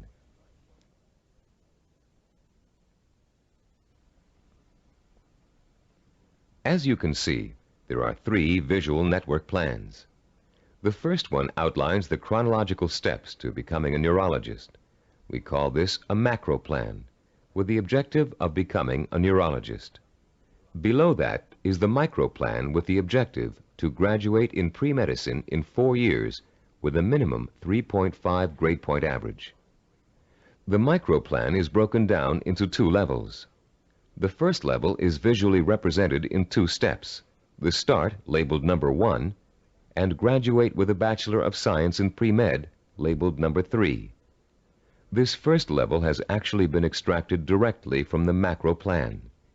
Now look at page 49 and the Level 2 diagram. As you can see, Level 2 is an expanded version of Level 1. Through the study of the college course catalog, and after talking at length with college advisors, you have identified the pre-med requirements and have broken them down into a prerequisite chronological order. This visual network plan then serves as the step-by-step map for completing your pre-med program, the first step in your macro objective of becoming a neurologist. As you look at the visual network plan for completing pre-med, what type of emotions do you experience? Do you feel intimidated at the prospect of excelling in the hard sciences? Do you doubt your ability to learn such difficult subjects, and to learn them so well that you finish each course at the top of your class? If you feel intimidated and experience doubt, then you probably won't make it. If you look at the plan and feel deep down inside that with enough effort, study, and application, you can master each of the courses, then you'll probably succeed. The difference, you see, is really not in ability or intelligence. Rather, it is an attitude, your belief in yourself. The belief in yourself as someone who is capable of learning is 90% of the learning hurdle. The other 10% is single-minded application mixed with ability. The belief in yourself as someone who has the ability to learn is the second step involved in the self-disciplined achiever's pursuit of goal-related knowledge and skills. Much of your own belief in yourself as someone who is capable of learning complex material may have been educated right out of you in school for a variety of reasons, some of which we explored at the beginning of this session. One major reason for this belief is a vicious cycle people get caught up in early in their learning experience. Take math, for example. Many people have learning blocks when it comes to math.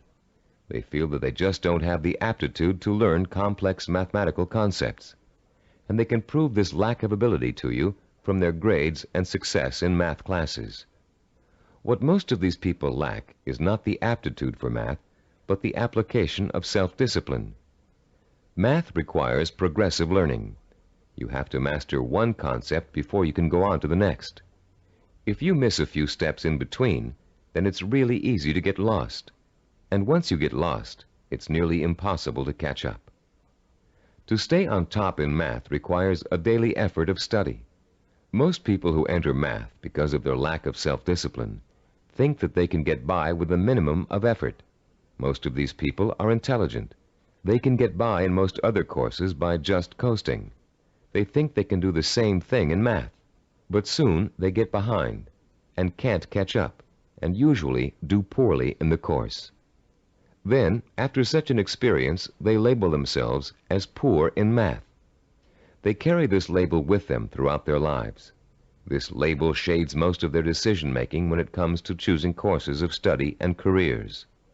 Such people will avoid careers that require mathematical understanding because they think they don't have the aptitude. Actually, they probably had and have the aptitude, but not the attitude. Their life's potential was stunted by a false assumption. All they needed was someone to teach them the value and skill of self-disciplined application. Most of the people we studied in the creation of the Neuropsychology of Self-Discipline program were not extra intelligent, but they did have a firm belief in their ability to learn anything and everything. To them, 90% of their ability to learn was their belief in their ability to learn. If you examine your own positive role models, you'll probably discover that few of them test out at genius level on intelligence tests. Most people think that Albert Einstein, for example, was a mathematical genius, when in actuality he flunked his college entrance exams and was a poor student in mathematics. As a youngster, he envisioned himself one evening riding through space on a beam of light. In his imagination, he sensorially experienced the theory of relativity. He knew what it was, but he was not able to explain it to others in a language they could understand. The only language was mathematics. Driven by his vision, he forced himself to learn mathematics. For Einstein, it was a day-by-day struggle, but he finally developed enough mathematical knowledge to simply express his experience mathematically. Einstein's theory of relativity and its mathematical expression ushered in the age of nuclear energy. Another scientist, whom most people attribute genius, was the inventor of the laser, Dr. Theodore Maiman. While at Stanford University, he flunked his PhD oral exams and had to take them over again. Learning didn't come easy for him. It was a daily, step-by-step struggle. Baseball hitting great and cybervision role model for its baseball neuromuscular training video cassette, Rod Carew, didn't make his high school baseball team because his coach thought he wasn't a good enough hitter.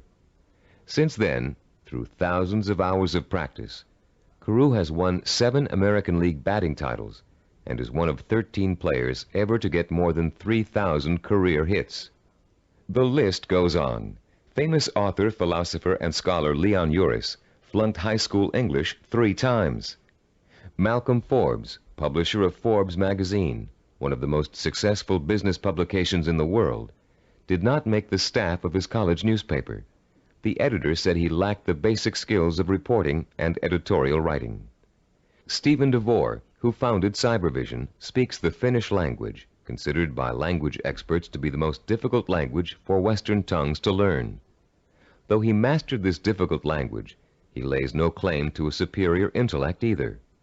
When I was 19, he told an interviewer, I was selected to go to Finland for 2 years of volunteer work.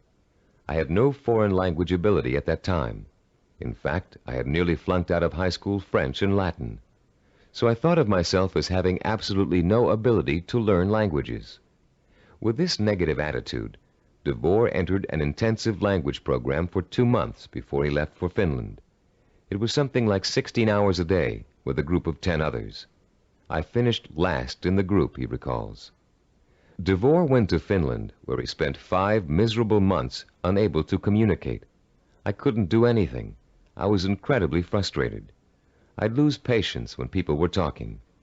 Then one day I went to the park, and in the park there was a man giving instructions to his dog in Finnish. The dog obviously understood him and was obeying all of his commands. I thought, this is ridiculous. I'm smarter than a dog. If a dog can understand Finnish, so can I. In the 2 months following this experience, DeVore became fluent in the Finnish language. He learned to speak Finnish so well that he served as a translator for American businessmen and their families traveling to Finland. Buoyed by the accomplishment of learning Finnish, DeVore returned home after 2 years and went back to college. Where before he had been a lackluster C student because he was convinced he couldn't learn, he received straight A's and academic scholarships for the rest of his college and graduate school years. Which proves another point about learning, success, and attitude. Once you have successfully learned a subject or skill, it bolsters your confidence in your ability to learn other skills. Once you've proven to yourself that a negative concept you had was wrong, you begin to realize that all of your negative concepts may be wrong. What you couldn't do in the past, you can now do. You can do it because finally you believe you can do it. Breaking the cycle of a negative attitude may not be easy, but once you do, you'll be far less inclined to get back into the cycle.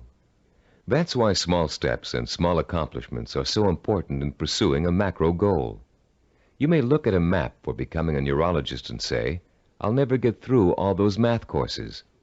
But if you get 1 A in algebra, you'll realize that you can. Another way of expressing this is that success in learning begets more success. Once you have successfully learned a subject or skill, it bolsters your confidence in your ability to learn other skills. Your past, in which you may have been labeled or labeled yourself as a non-learner, is precisely that, your past. It is not your present. It has little relation to what you are capable of accomplishing now. What has happened to many of us is that we have been conditioned into a negative feedback loop where learning is concerned. The step-by-step accumulation of new skills is the way to break this loop and replace it with a much more positive cycle. Which brings us to the 3rd step in the learning process, the attitude and value that learning takes time and patience. Most of us, at the time we are exposed to our greatest concentration of education, haven't developed the necessary self-discipline skills to be able to take advantage of it. And why should we? We were only children. Excellence, as we've been learning in this Neuropsychology of Self-Discipline program, is based on seasoned learning. Skills like medicine, mathematics, chemistry, dance, law, music, pottery, writing, languages, architecture, masonry, carpentry, the list is endless. All require seasoning, the accumulation of knowledge over time. The perseverance to stick with a task over a long period of time, sometimes decades. the ability to find pleasure in the accomplishment of steps toward a goal, rather than seeking the instantly gratifying quick fix. All these are the hallmarks of the self-disciplined. A wise philosopher, in speaking of the seasoning of a learner, once said, "There are very few human beings who receive knowledge complete and staggering by instant illumination. Most of us acquire it fragment by fragment, on a small scale, by successive developments, cellularly, like a laborious mosaic." One other myth about the acquisition of knowledge has it that you can get too old to learn. This bit of fallacious thinking has been handed down in the aphorism that you can't teach old dogs new tricks. It's worth laying to rest. A classic incident from the life of the great poet Longfellow illustrates the relationship between age and learning. Told by Howard R. Driggs, the story goes, it happened that, while the poet, at over 80 years of age, was still teaching at Harvard, one of his appreciative students asked him, "How do you keep so perennially young, Professor Longfellow? We never get tired of your classes. You always have something new and interesting to give." "I've never had that question put to me before," returned the poet. Then, looking out of the window, he said, "You see those 2 apple trees in the yard? Do you observe any difference between the blossoms on the older tree and those on the younger one?" "No," replied the student. "They look just alike to me."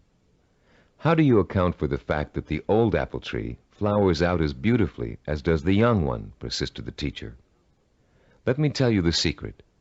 That old tree managed last year to grow enough wood to put forth its new blossoms. Blossoms, you know, always come on the new wood." "Oh, I see," said the young man. "To keep young, one must keep growing." "Yes," came the quiet response. Einstein, in his later years, was asked the secret of his ability to learn. His reply also illustrates the point and importance of lifelong learning. Einstein said, "The more I learn, the more I realize I don't know. The more I realize I don't know, the more I want to learn." Age should be no barrier to the acquisition of new knowledge and skills. If you have the self-discipline to see your efforts through, you can learn anything at any age. Let's now discuss the 4th step in the learning process, a set of tried and proven principles that work together as a system to make learning easy. If you'll turn this cassette over now, we'll introduce you to a very simple yet powerful system to learn effectively at any age, whatever the subject area. A recent movie called Educating Rita beautifully illustrates the points we're going to discuss in the remainder of this session. This film is about a working-class Englishwoman who has a dream about becoming educated. The film tells the story of her personal odyssey as she pursues her vision, her dream, in the face of incredible obstacles. She faces at one point or another during the story conflicts with work, with transportation, with her parents, with schedules, with her mentor's desire and ability to teach, with the disdain of other more educated students, and with a husband who wants her to stay home and make babies, not thesis. Through it all, she perseveres, driven by the dream of herself as an educated woman, a woman who can discuss important issues, who can commune with the great thinkers and writers who make up such a rich part of her English heritage. She burns with the fire of her vision, a vision rich in dignity and strength. It's a vision she can hear, smell, taste, touch, and see. The actress, Julie Waters, expresses her character's struggle to change, to improve, to better herself, with such credibility that you can see the woman, Rita, change before your very eyes. There was nothing abstract about Rita's quest for education. Each book she read, each class she took, each time she met with her advisor or participated in a class discussion, was a visible step toward the completion of her goal. It was extraordinarily obvious how closely her vision and her process of learning were interconnected. Sometimes that connection is less obvious. So that's what the remainder of this session will speak to: how to recognize the connection between learning and the successful achievement of your goals. Learning is not simply the rote memorization of useless facts, or even useful facts. Of course, we're all aware that in 1492, Columbus sailed the ocean blue. But what does that have to do with our vision? The same lack of relationship to vision is often true with our attempts to understand abstract principles, as in mathematics, chemistry, or physics. They are very difficult to learn and use if we cannot see the direct applications to our everyday lives, to the pursuit of our purpose and vision. We ask ourselves, how is this going to help me in achieving my vision? Cybervision founder Steve DeVore recalls signing up for a course in statistics when he was attending graduate school. He hadn't taken the prerequisite higher math courses, but had gotten permission from the instructor to take the course anyway. DeVore's instructor, however, issued a dire warning at the beginning. Without those prerequisite courses, DeVore stood a good chance of failing. But forewarned is forearmed, and DeVore found a way to overcome his lack of preparation. The first week of class, he found himself swamped with mathematical concepts that were abstract and confusing. The only way I could make sense out of what was going on, he says, was to take each abstract principle and make it concrete. Instead of talking about X's, Y's, and Z's, I made them into apples and oranges, and I ended up with the second highest grade in the class. I find this concreteness also ties into vision, DeVore continues. Whenever you have to learn something that seems beyond your grasp, remember your vision and why you have to learn it. Then it will seem real and vital, and you'll have an easier time dealing with it. Whatever you have to learn, no matter how abstract or detailed the information, if it's necessary for your vision, then you can embody that information with your vision. Then it becomes something real and vital. You can put a handle on it. You have a reference for it. You've been learning the importance of vision all throughout this program. The sensory-rich, detailed kind of vision you created in Session 6 and are continuing to create on a daily basis. Making those visions concrete, you'll recall, sometimes even involved putting clippings or photographs of a desired goal upon the wall. This kind of work to strengthen vision is also at the heart of learning. As I promised earlier, I'm about to introduce you to a powerfully effective, easy-to-learn method of learning that will carry you through the rest of your life. This four-part learning system is the application of certain principles that reveal themselves in the course of our research with self-disciplined achievers. Learning and applying these principles will enable you to approach any subject matter with confidence and thoroughly learn the material no matter how difficult it might be. We call this system mega learning. We use the word mega to connote power. The power to achieve you acquire through the acquisition and application of knowledge. Let me quickly preview each of the 4 steps and then look at the process in greater detail. First, recognize the need to learn a principle. Second, relate the principle to your personal vision or goal. Third, internalize the principle by relating it to your own experience. And fourth, apply the principle in action. Let's examine each of these 4 steps in turn. First, recognize your need to learn new information and skills.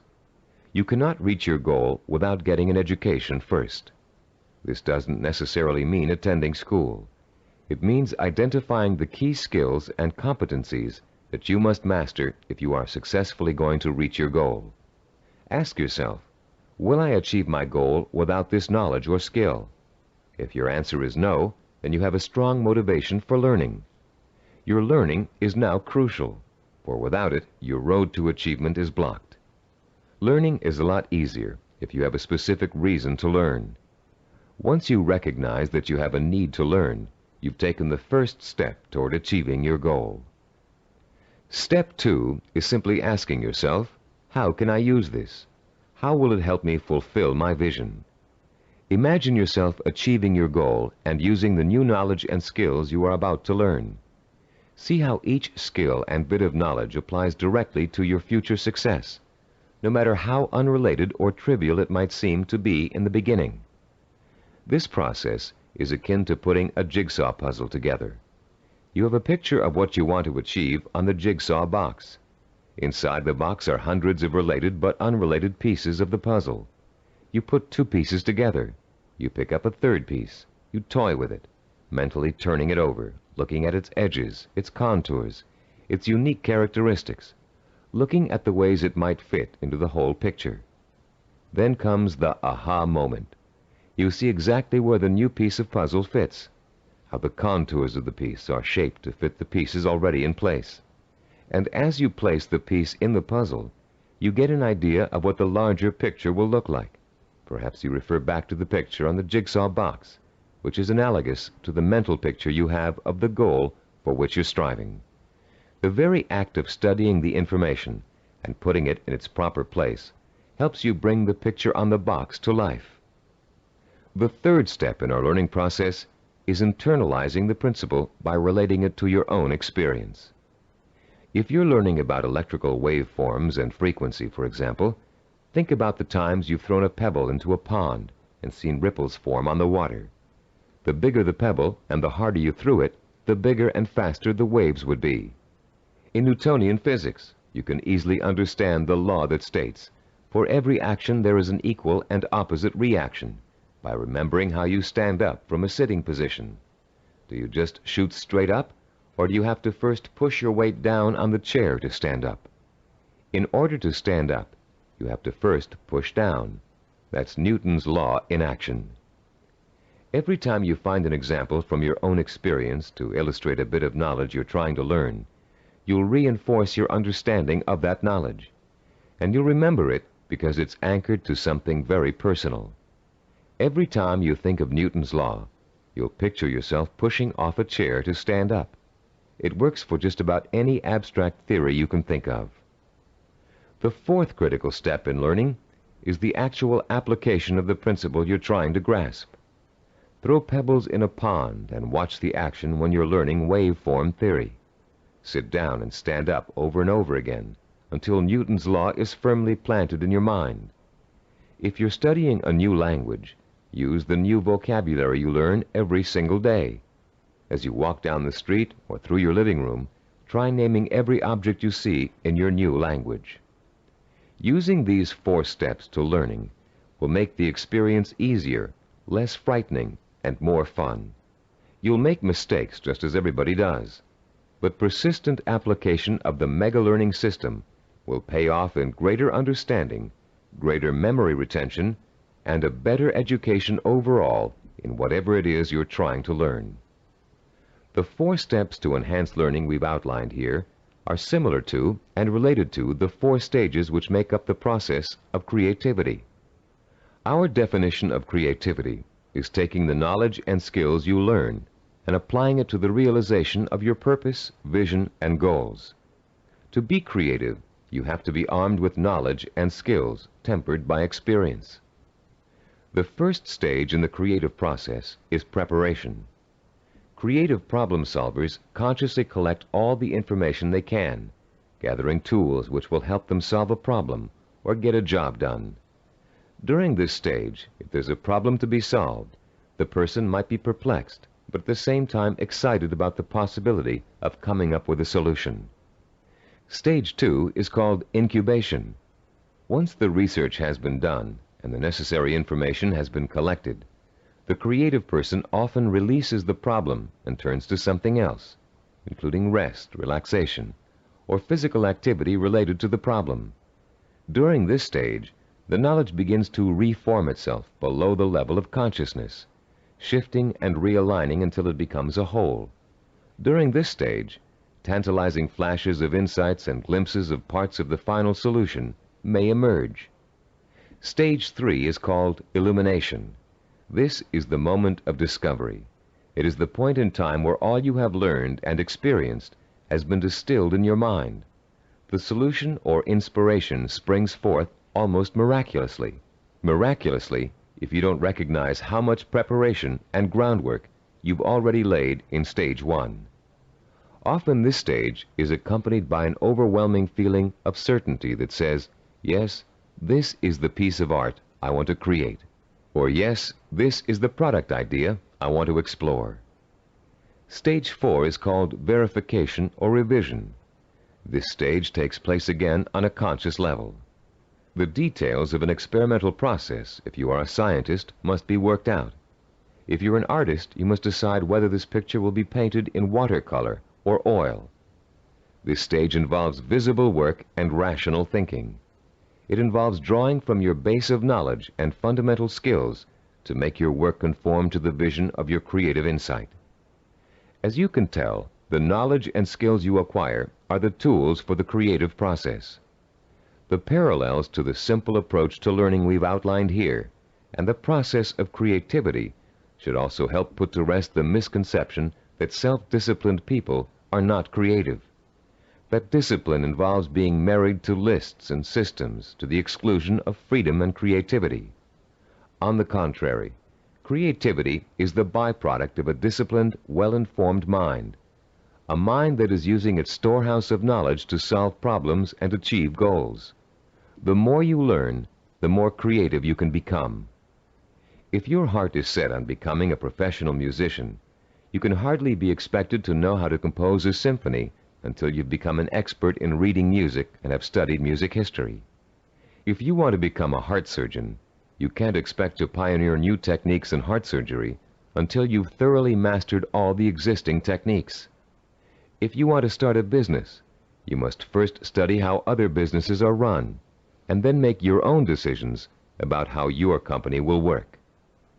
If the realization of your vision requires the mastery of new knowledge and skills, I hope that learning will now be a stepping stone rather than a barrier to the creative realization of your goals. In our next and last session, you'll learn how to develop the twin pillars of the self-disciplined character, persistence and perseverance. And you'll be well equipped to begin your long and fruitful journey towards the goal you've chosen as your most important ambition.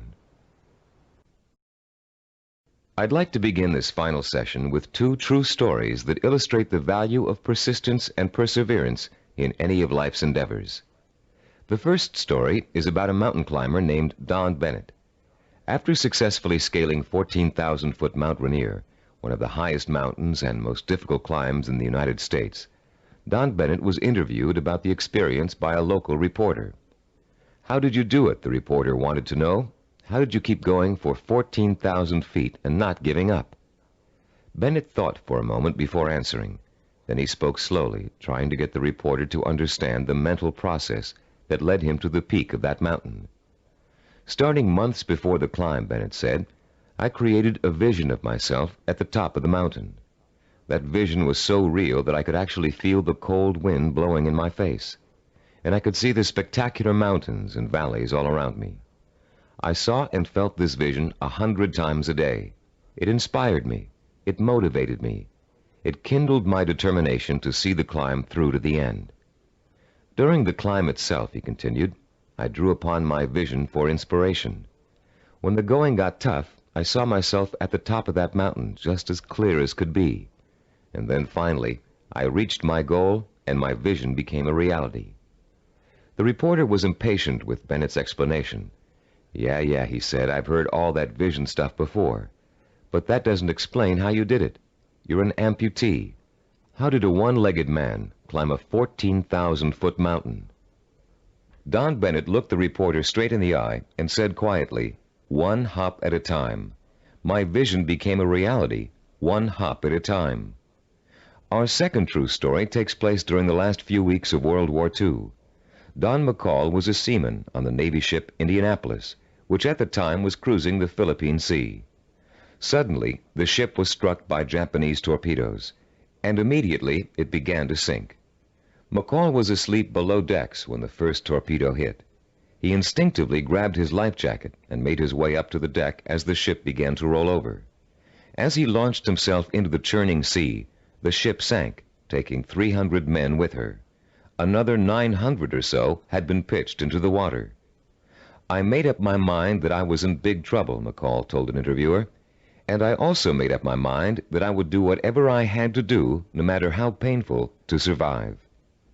The first thing McCall did was to move away from the other survivors and float alone. He knew about the dangers of mass panic, especially if there was a shark attack, and he knew he'd stand a better chance if he stayed away from the other men.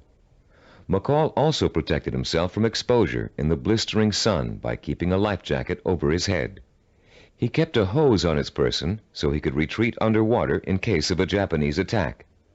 And most important, He kept in mind the lesson he had learned about the danger of drinking seawater, no matter how thirsty he got. For days, McCall watched men succumbing to mass panic and hallucination. He watched them being torn apart by sharks, while he escaped attack by remaining perfectly still. He watched them drinking seawater and dying of dehydration, while he swallowed his own desire to drink. He watched them dying all around him, while he remained alive. 4 days later, a Navy patrol boat plucked an exhausted 90-pound McCall out of the sea. He had survived 4 days without food or drink in the blistering sun, in shark-infested waters. An incredible feat, and he had proved the power of self-discipline even in holding death at bay. Like mountain climber Don Bennett, McCall never lost sight of his vision, staying alive. He used all his knowledge and skill to make that vision come true. He resisted drinking seawater to get immediate gratification of his thirst, which would have killed him. And he found creative solutions to the problems of exposure to the sun and Japanese attack. Both Bennett and McCall used self-discipline to endure terrible physical hardship and achieve seemingly unachievable goals. Your own goal may not seem as urgent as theirs, but the principle of achieving it remains the same. Through vision, commitment, patience, and creative application of knowledge and skill, you can see your goal through to the end. But the ultimate key to your success is what this session is all about: persistence and perseverance. In this session, you're going to learn what persistence and perseverance are really all about. You'll be taught how to develop both of these critical qualities through the application of 5 simple principles. You'll find out how to turn problems and setbacks, even agonizing situations, into positive learning experiences that will actually bring you closer to the realization of your goal. And you'll understand the value of never giving up, no matter how tough the journey gets or how endless it seems. First, let's define the words persistence and perseverance. Is there a difference between the two? Yes, a subtle one. Persistence means never giving up. Perseverance means persisting in spite of hardships, opposition, and setbacks. Mountain climber Bennett and Navy seaman McCall displayed both persistence and perseverance in their heroic efforts to reach their goals. Bennett had to use his one leg to hop at least 30,000 times to get up to the top of Mount Rainier. McCall had to stay calm and follow a life-saving plan while spending 4 days in shark-infested waters without any food or drink. These men reached their goals because they had already developed the qualities of persistence and perseverance. Now you are going to learn how to develop these qualities too. There are 5 crucial steps involved in learning how to develop into the kind of self-disciplined achiever who never quits and never loses sight of his or her goal. Listen carefully while I outline each one. The first step is to rekindle and refuel your vision and purpose every single day. Remind yourself daily of the rewards and benefits that await you when you successfully realize your goal. The emotion you draw from these constant reminders of why you're working so hard and giving up so many things will sustain your powers of persistence and perseverance. The second step is to firmly anchor the following attitude deep within your heart and mind. I can achieve anything I set my mind to. Nothing is impossible for me to achieve if I want it badly enough and am willing to pay the price for it.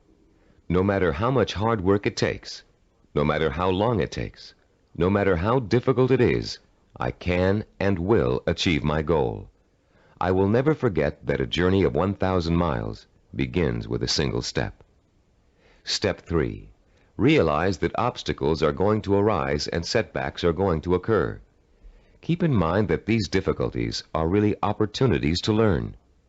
Every obstacle that you overcome, every setback you bounce back from, strengthens your character and makes you smarter and stronger. Whatever you do, don't try to hide from or ignore problems. They never go away by themselves. Meeting challenges squarely and solving problems creatively is at the heart of self-discipline and at the heart of achievement. As Benjamin Franklin said, those things that hurt instruct. When your progress seems blocked, it means that it's time to increase your knowledge and look for creative solutions. This is the 4th step in developing persistence and perseverance. You may be doing the wrong things for the right reasons, and now is the time to find out. Start experimenting with taking different paths to your destination. But whatever you do, don't quit. Most people quit when things don't work out as they planned, or when they realize how much hard work they're going to have to do. Remember, a failure is someone who has not learned from his mistakes. Step 5. Turn your work into fun. Make what you have to do into something you want to do. Working towards a lifelong goal shouldn't feel like a sacrifice, because that goal is what you want more than anything in the world.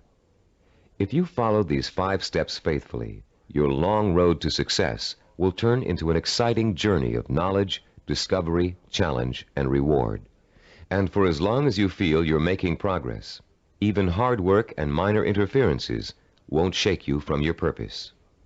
The real problem arises when a major setback occurs, especially if it's unforeseen. A seemingly insurmountable obstacle is often enough to make even the most determined achiever decide that the fight simply isn't worth it. Setbacks make people give up just at the point when they should not. How can you deal successfully with setbacks? How can you learn not to feel like a failure when it suddenly seems that all of your hard work may have been for nothing? There are 5 ways you can turn every setback you encounter into a learning experience, one that will leave you stronger and wiser and more determined than ever to keep working toward your goal. Listen carefully while I outline each one in turn.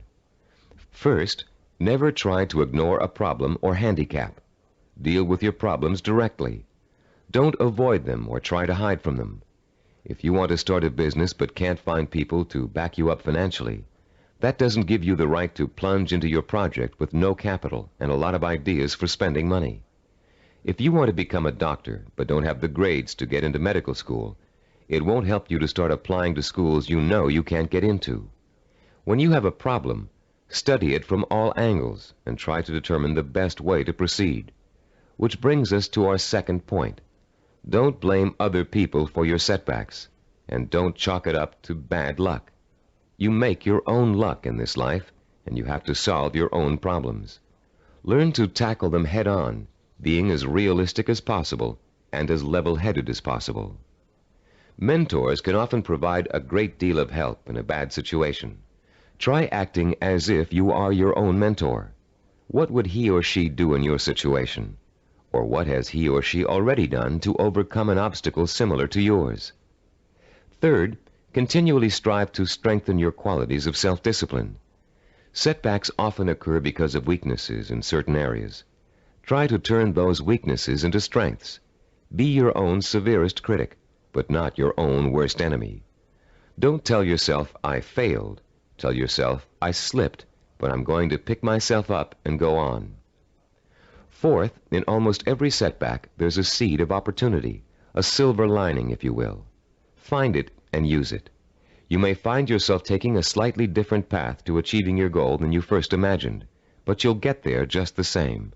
Take the new path and see where it leads you.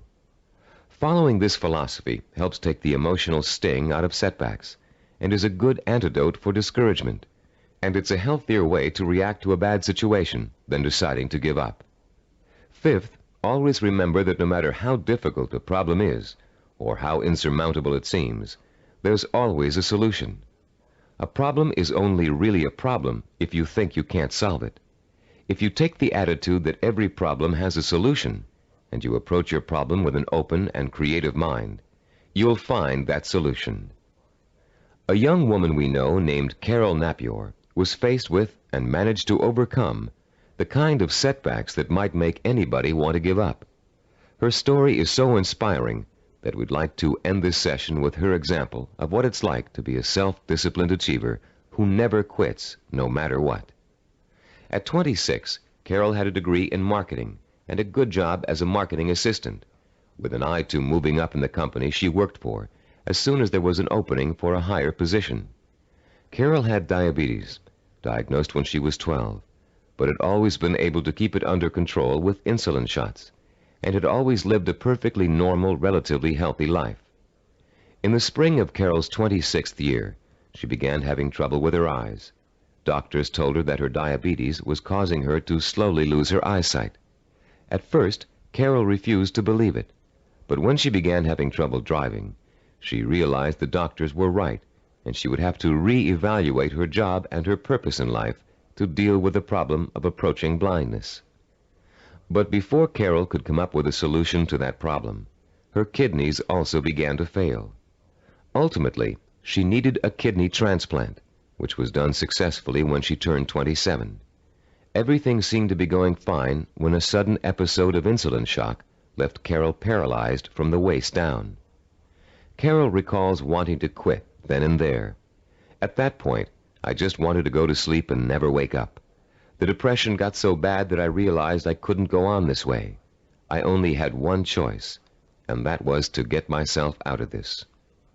Slowly, Carol regained her strength, learning to walk again with the aid of physical therapy. She rewarded herself for her progress by making a trip across the country alone to visit her parents for Thanksgiving, a trip friends tried to dissuade her from taking, but which proved to Carol that she could still make it on her own.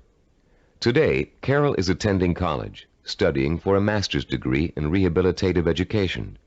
She has decided to spend the rest of her life helping people face and overcome problems like hers.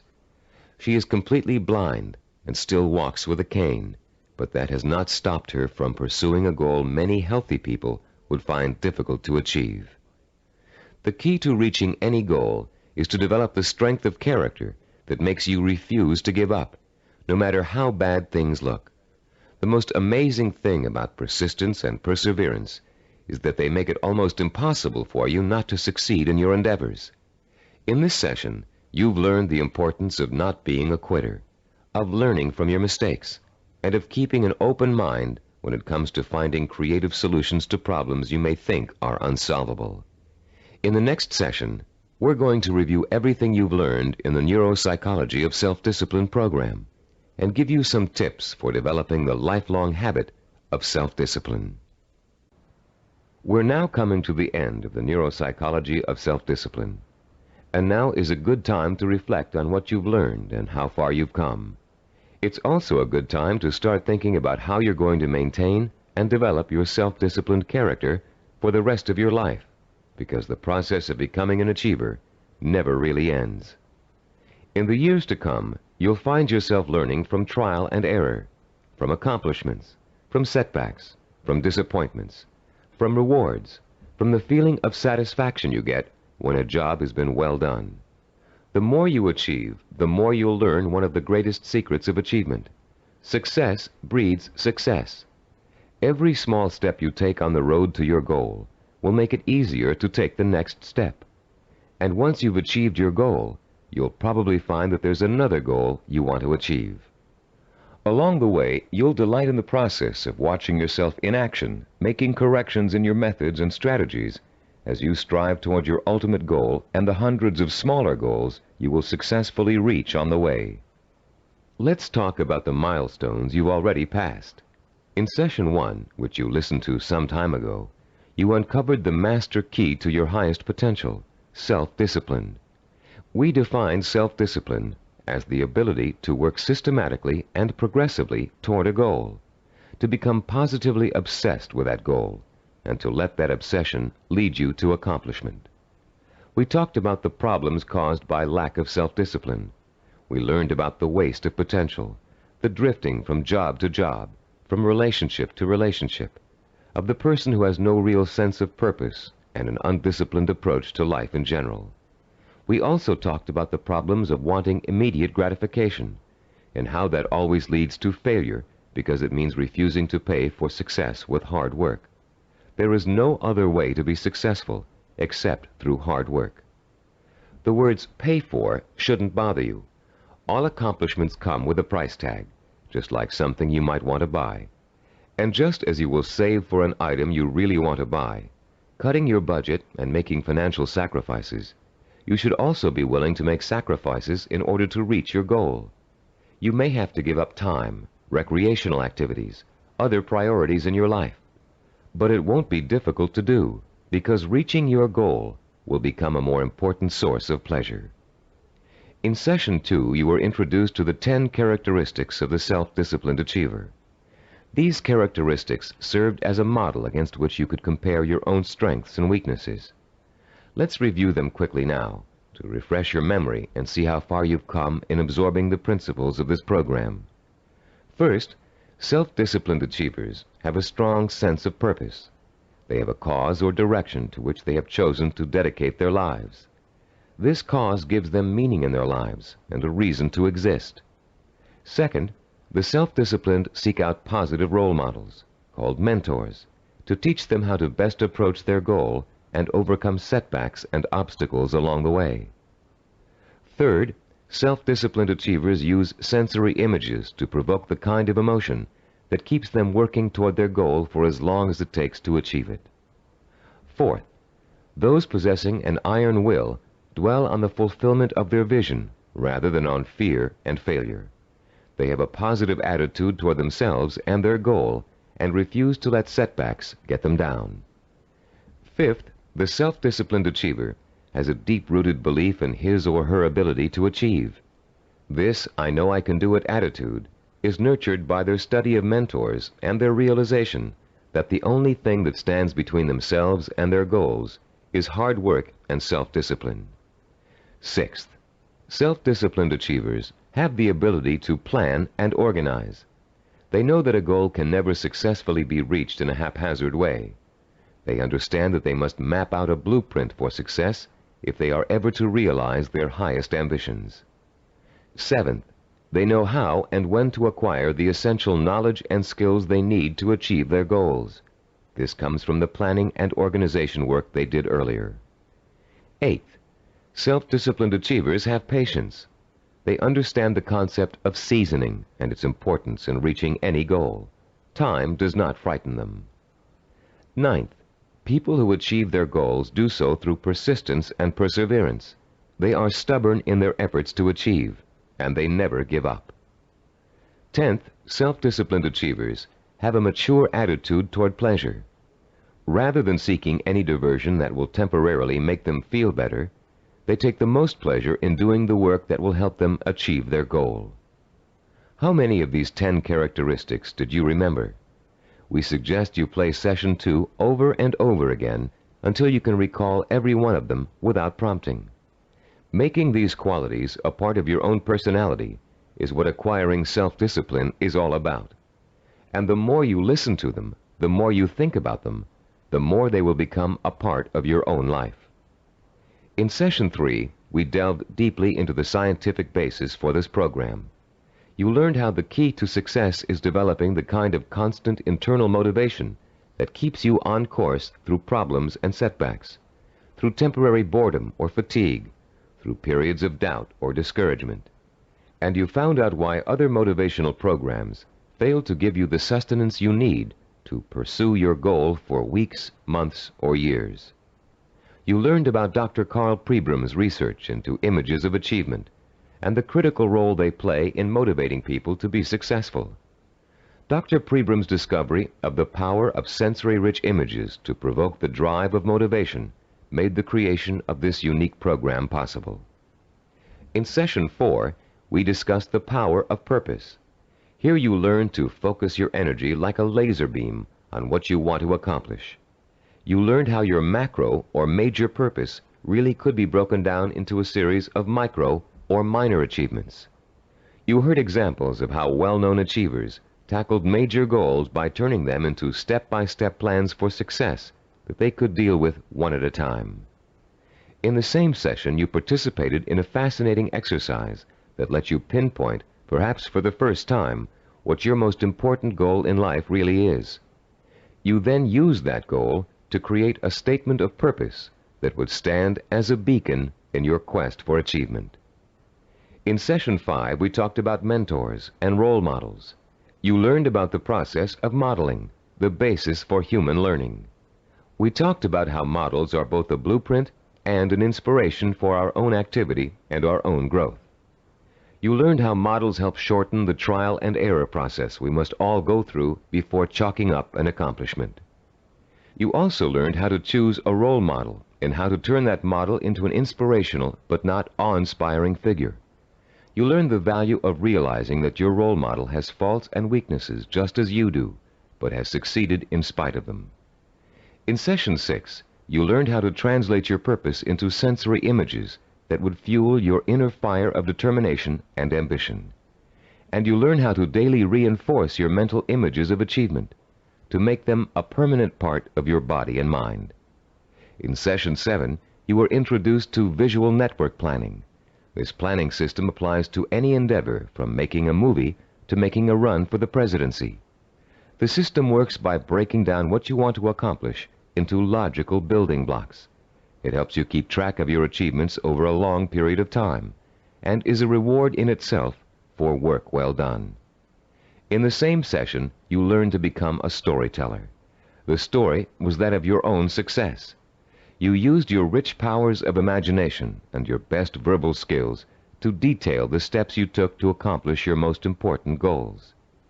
In Session 8, you learned about the self-disciplined achiever's attitude toward time. You learned how achievers value patience, how they oppose the kind of quick-fix mentality that leads to general dissatisfaction with life, and how they use single-minded hard work to experience time quickening, a sensation that time is passing much more rapidly than it really is. You also learned about the problem of procrastination, its psychological causes, and the ways in which you can overcome it. You learned why it is considered the single most important cause of failure, and why it's so important for you to develop a do-it-now attitude before you try to do anything else. In Session 9, you learned how to plan to acquire the knowledge and skills you need in order to achieve your goals. You were introduced to the concept of mega-learning, a powerful four-step system that enables you to master any subject, no matter how difficult or complex. You also learned how knowledge is the building block of creativity. You were introduced to a four-step process that lets you creatively channel your knowledge toward the kind of action that will help you achieve your goals. And you learned that your belief in your ability to learn is 90% of the learning process. Finally, in Session 10, you learned how to develop the powers of persistence and perseverance, the critical characteristics that will see you through to the successful completion of your vision and purpose, no matter how long it takes or how difficult it is. You heard several inspiring stories about people who persevered and achieved their goals through extreme hardship and even physical danger. And now, as we come to the conclusion of this program, I'd like to point out that acquiring self-discipline is a never-ending process. There won't come a day when you wake up in the morning and say, "Yes, I'm finally self-disciplined now. There's nothing more I need to do to develop strength of character and determination of will." Self-discipline requires a lifetime of commitment. This doesn't mean you won't develop the habits of self-discipline in a relatively short period of time. It simply means that you must always be vigilant about how you are approaching your goals and what your purpose in life really is. It's all too easy to get sidetracked in something that feels comfortable, but is not what you really set out to achieve. Every small victory will become a cause for celebration, and a chance to renew your faith in your own ability to achieve whatever it is you want in life. And as you achieve it, you will find yourself becoming the kind of person you've always admired, the kind of person who could pursue a goal so single-mindedly, so stubbornly, and so patiently that he or she could not help but achieve it. I'm Richard Gebhardt. Thank you for joining me in this Cybervision program.